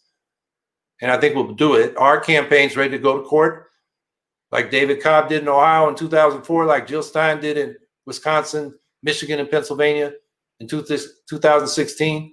election protection is the real issue right now. And we're prepared to do all we can. So I don't want to take up more than I was allotted. I'll just say, you know, when they try to shame you about you need to vote for Biden, shame him back. How can you vote against a Green New Deal, against Medicare for all, against ending these endless wars? Because that's what Biden's for. He's against those things. We're for him. Vote for what you want and make the politicians deal with it. So I'll stop there. Well, thanks, Howie. Thanks for keeping us on time too. Wanted to wrap up at 8:30, but you know we could go a little long if we had to. So we'd like to take questions. I was mentioning this to Angela that I'm really seeing a media blackout on the Green Party. Way worse than even 4 years ago. I don't see you on Democracy Now! I've seen you once on MSNBC, and I think that's it. Maybe I missed some things, but you know, that's an election reform we need among many others. What's been your experience with the media? You're exactly right. This has been a total blank out. You know, MSNBC was, I got 3 minutes, and when I was through, they spent another 2 or 3 minutes saying why you can't vote for this guy. I mean, Willie Geist had to admit that what I was talking about was popular. What we're talking about is more popular than the Democratic and Republican Party platforms. Our key issues, if you look at the national polling, people want Medicare for all, majorities. They want a Green New Deal. They want to tax the rich and so forth. They want a real Green New Deal, right? Not this. Yeah, right. Yeah, the Democrats took the slogan, diluted the content, and now it's buried. If anybody wasn't paying attention, Joe Biden made it clear in that debate. So, yeah, it's been, I think, you know, I was going to say criminal. I guess private organizations have the right to do it. But, you know, we didn't even get to, and I haven't had time because this campaign, we had 47 Green primaries. And then that was July 11th, we got the nomination. And then we had to scramble to try to get ballot access. And then some of the coverage we get, like in the New York Times, is that, oh, the Republicans are helping us. Really? I mean, they did a god-awful bad job. Why aren't we on the ballot in Virginia and Georgia and Kentucky and Rhode Island and the Dakotas and so forth? You know, all they got is some guy who's a professional petitioner happens to be a Republican. And some Republicans, you know, paid him to go do petitioning. But, I mean, that's what the way the two major parties try to treat us, like a pawn on their chessboard. And they really overestimate how much it helps their party. Because like I said before, most of our voters, they've already left the two-party system. They're totally disgusted with those two parties. They vote Green because they want the Green program. They're not like wayward Democrats that would vote for us. I mean, think about Milwaukee. The Democrats got us knocked off the ballot. Angela Walker got 67,000 votes running for sheriff of Milwaukee County. She's a native daughter of Black Milwaukee. How do you think those people feel that the Democrats knocked her off the ballot? Oh, we'll be happy to vote for Joe Biden. I don't think so. I think a lot of them are saying, damn, you know, these people. So, yeah, what they're doing against third parties is also voter suppression. Yep. Our candidates off the ballot. There isn't any voter suppression worse than that. Yeah, running for office is probably the fullest expression of the First Amendment. You know, petition the government, speech, you assemble people, you go to the press. I mean, so I was saying we had this long process. We never got to lay out our media reform program, which among other things, a small part of it would be we want public campaign financing. And when you accept that public money, you got to participate in publicly sponsored debates. And my fellow Teamster, Angel Torres, running for governor as a Green in Arizona, participated in one of those debates because Arizona, of all places, has a fully public funded campaign system for their state elections. So once you qualify, every candidate gets an equal grant. Mm-hmm.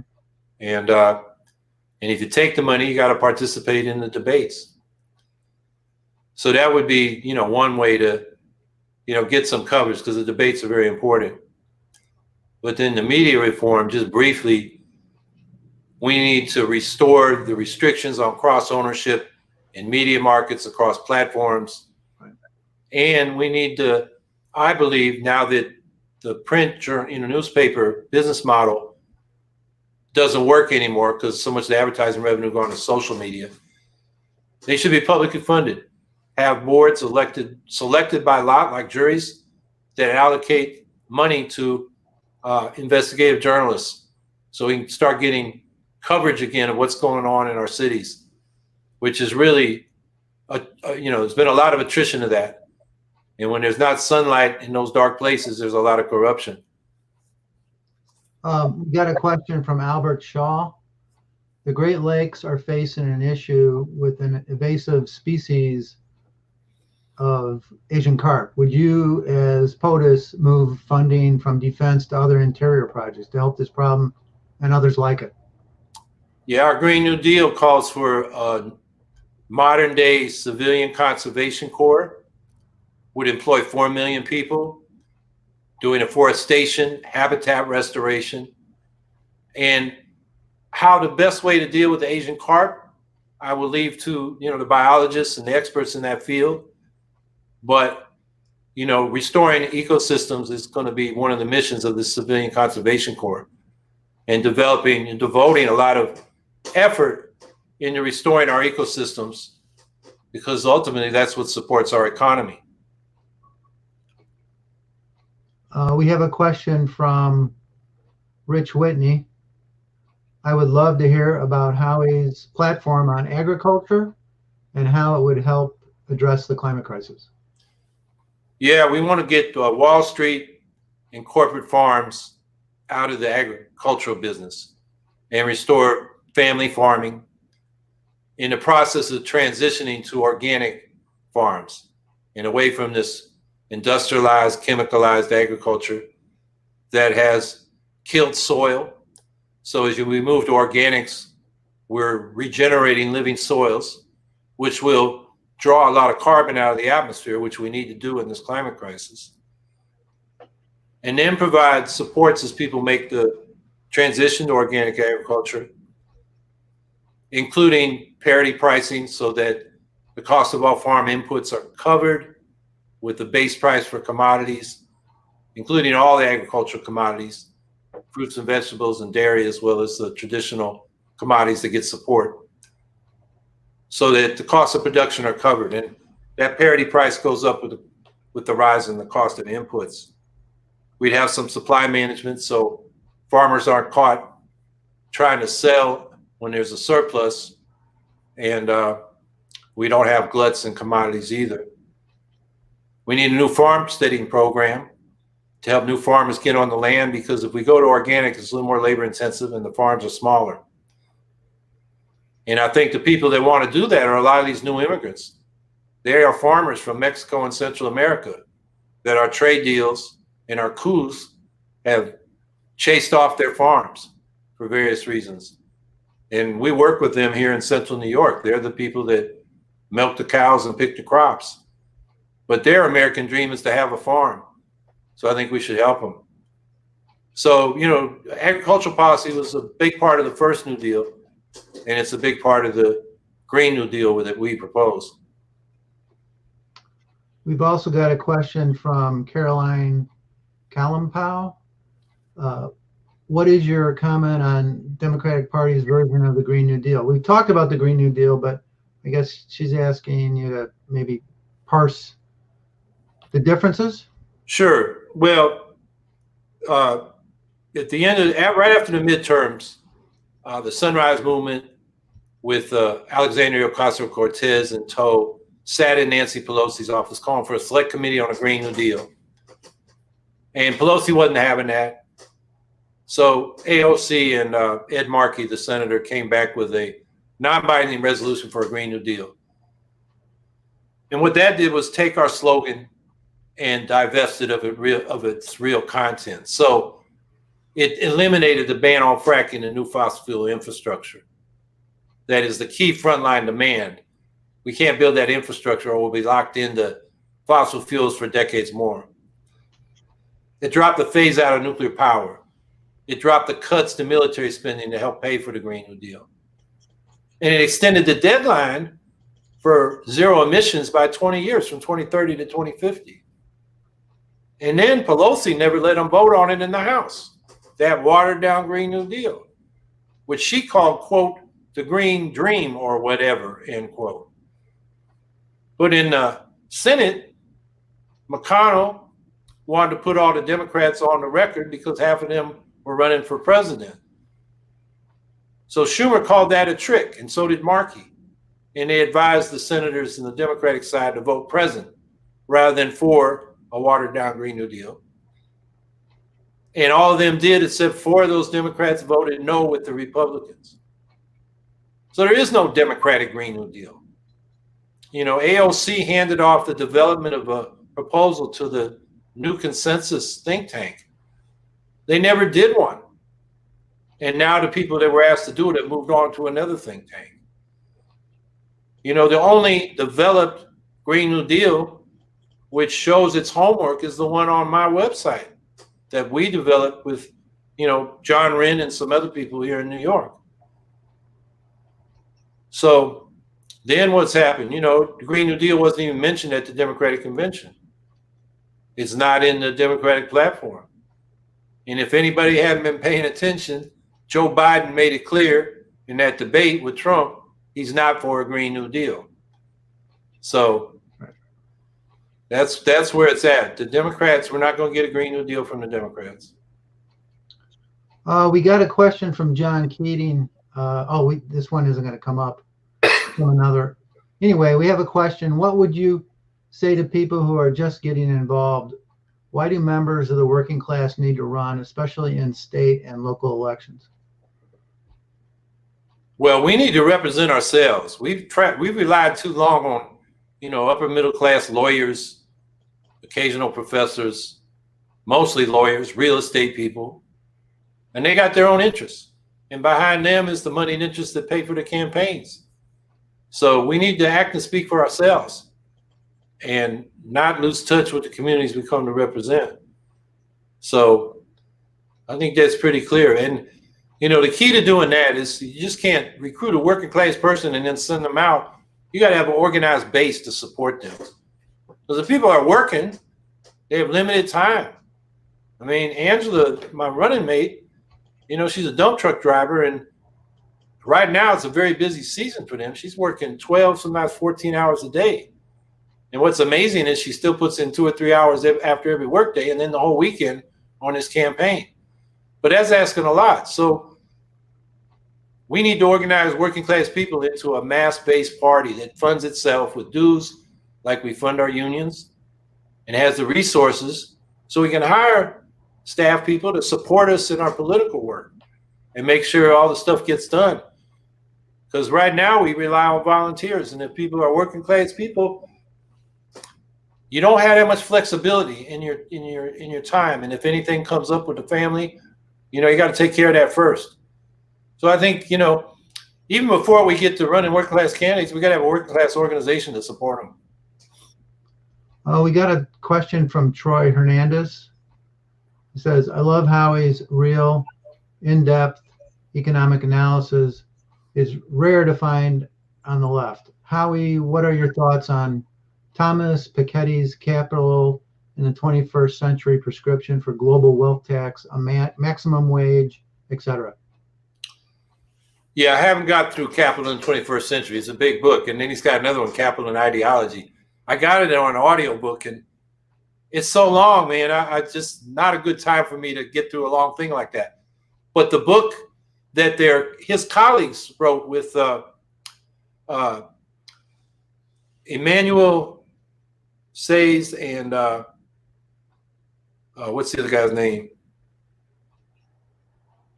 Anyway, they have a book called The Triumph of Injustice, and they lay out the wealth tax. And in fact, I've used their online tool with Matt Gruning, who has been helping me. He helped Bernie Sanders with a lot of his stuff. And hopefully, I'm having so much trouble finding time to get this stuff out, we'll have a wealth tax proposal out. And I guess Piketty calls for a global wealth tax. And I think that's a great idea. First thing we need to do is have one in the United States. What we need to do globally is shut down these tax havens. There are many tens of trillions of dollars that are outside the reach of sovereign governments to tax because these tax havens are set up.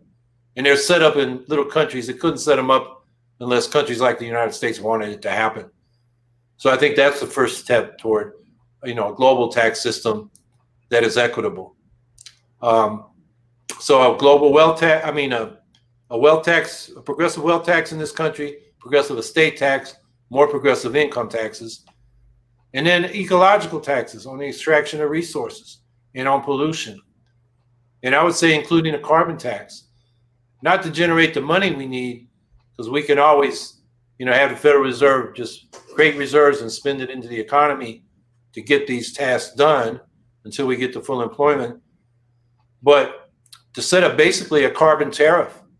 So countries like China that produce with a high carbon footprint, they're going to have to lower the carbon footprint to get over that tariff or to reduce its impact. To me, that's probably the most important thing of a carbon tax is what it does for trade with respect to the international response to the global climate crisis. Let's see.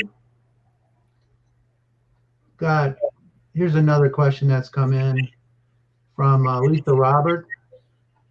How do you build the working class? I can't remember the term you used, network or organization that can support people running for candidates. Well, I think I said organization, and what I really mean are local chapters of a Green Party, where it's a real membership party. Parties in the United States historically have been memberless. You're in a Democrats or Republicans or some other party because you told the state that's the party you're in. Except in the open primary states, you tell the state when you get to the polling place which ballot you want. So there's not a local branch of the Democratic or Republican Party. If you got a pothole or a stop sign you need, or you want to deal with the carp coming into the lake, the Asian carp, you don't go there. You tend to form a single issue organization. What a party can do is bring those organizations together around a common platform and give people a place where they can develop themselves. We need to be having educational meetings where we, read things together, develop ourselves as thinkers and speakers and writers, because we got to be smart to change the system. And that's what we need, local branches of a mass party. That's what the kind of organization I'm talking about. And, the future of the independent left or Green Party are the people that don't vote because they're disgusted. They're alienated. They feel powerless. So they don't even want to bother voting. They don't even want to think about the issues because it's painful to think about things you can't do anything about. So we got to show them we can do something about that. And, go out and develop organizations. And those people that don't vote are disproportionately working class, people of color, and young people. And those are the people that are skeptical of the two parties. And if we go out there like we usually do as activists and preach, they're like, who are you? They don't trust us. Organizers go out and listen and hear what people got to say and build relationships and trust. And then on that basis, you can get people engaged. And then you got to start winning victories. The classic Alinsky thing is get a stop sign where it's needed. I saw the Black Panther Party get a stoplight at Salem Elementary School in North Oakland back in about 67, 68, 67, I think. And everybody heard about the law book and the shotgun and following the police, but that was the thing that got the community to say, these people are for real. That was, a real improvement that we wanted. So those are the kinds of little victories. And that's why I say the local candidates at this point are our most important candidates. So we start electing people to local office, then psychologically, when we run for state office or for Congress, people say, well, yeah, we elected a Green to city council. Why not? Why not to the state legislature, or why not to Congress? So, and those victories at the local level, the playing field is a lot more level there. A lot of the districts are small enough you can knock on all the doors, introduce yourself to everybody, and that's much more important than any advertising or signage or mailings that the more well-funded candidates provide. And that's why actually the Greens have a very good record electing local candidates, a high percentage. We just got to scale that up from the hundreds to the thousands. Right. I'm chair of the DuPage County Green Party, and since 2011, we've won 7 out of 8 local races. And I'd like to see Greens all over the state and all over the country replicate that. That's how you get started. That's how you bring green values to your local community. So I want to thank you, Howie, for coming out for this. It's really appreciated. You got my vote. Oops, over here. You got my vote. And thank you for your time tonight. And we'll 2 weeks to go exactly. So it'll be an interesting 2 more weeks. And then we keep going. Oh, absolutely. Got to make sure the votes are counted, and then we got to assess and figure out what our next moves are. But one thing I like to see Greens doing, instead of just joining, demonstrations and campaigns that others organize, let's initiate them ourselves. A national campaign for national popular vote with using ranked choice voting, or stopping the nuclear modernization program that's deploying these dangerous new nuclear weapons, or whatever it is, whatever we can do. I think we need to think about those kind of campaigns. Yeah, ranked choice voting and money in politics, those corrupt everything. Sure do. Or, we need that reform of ranked choice voting. All right. Well, thank you. I'm going to wrap up, and I want to thank you for your time, Howie. Thank you. Thank you. So I got my mask.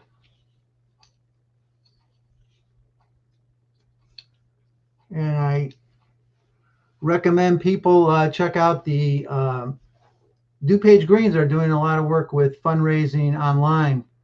And at dupagegreens.org/shop, you can get these Howie masks, and the profits go to the Hawkins campaign and to the DuPage Greens so that we can run more candidates.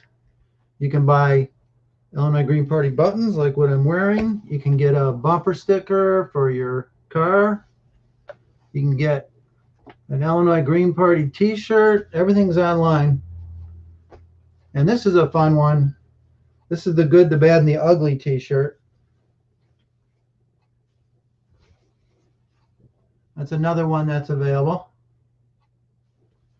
And there's also these Vote Green Party signs behind me, and the Hawkins signs. A lot easier to get those to the local collar counties around DuPage County and inside DuPage County because of the shipping costs. But we have chapters all over the state, so we can usually figure out a way to get you a sign if you really want one.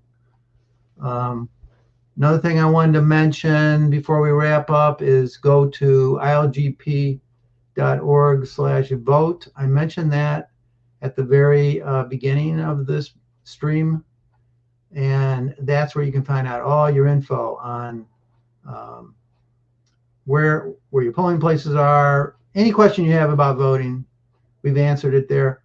We've also put on there a way to report election irregularities. So you can fill out a form, we'll record that and look into those. What else we got here? We got our platform. I mentioned that earlier, ilgp.org/platform. You can learn about the 10 key values, and you can learn about our amazing 40-page platform. If somebody's into data and reading in detail, I cannot say more about the Illinois Green Party platform and also the Green Party of US. I don't think we have a banner on that, but it's easy. It's gp.org/platform. Those 2 documents are just very exciting to read. And then we got 2 ways to join. You can go to ilgp.org/join or membership. Either one works and take you to the same place basically. And now is a good time to join and get involved in the Green Party movement.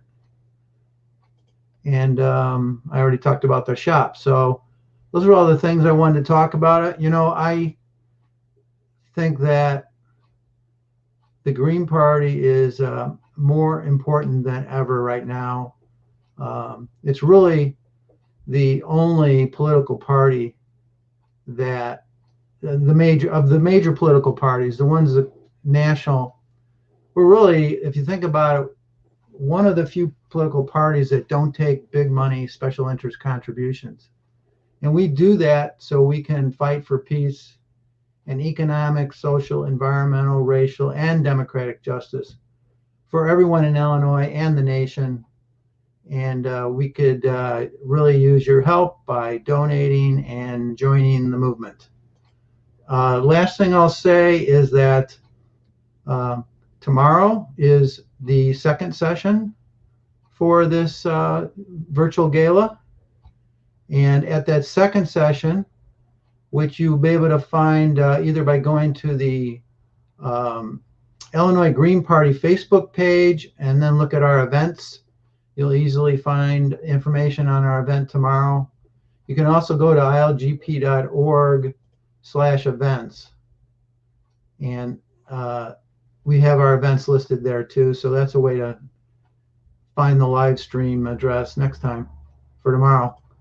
And at that, tomorrow we're going to have more candidates. We're going to have candidate Troy Hernandez from the Metropolitan Water Reclamation District, Alia Sarfaraz for State House Illinois 52, Christopher Kruger for State House Illinois 17, Anna Schiefelbein for State House Illinois 85, Tom Wilda running for the U.S. House Illinois 5, and we're very excited. We have a keynote speaker, David Black, our U.S. Senate candidate. So lots of candidates to learn about and more opportunities for Q&A tomorrow. So we hope to see you tomorrow also. I want to thank everybody for the Illinois Green Party, and I want to thank Chris Blankenhorn, who is in the control room doing a great job, and Anna Schiefelbein, our statewide organizer,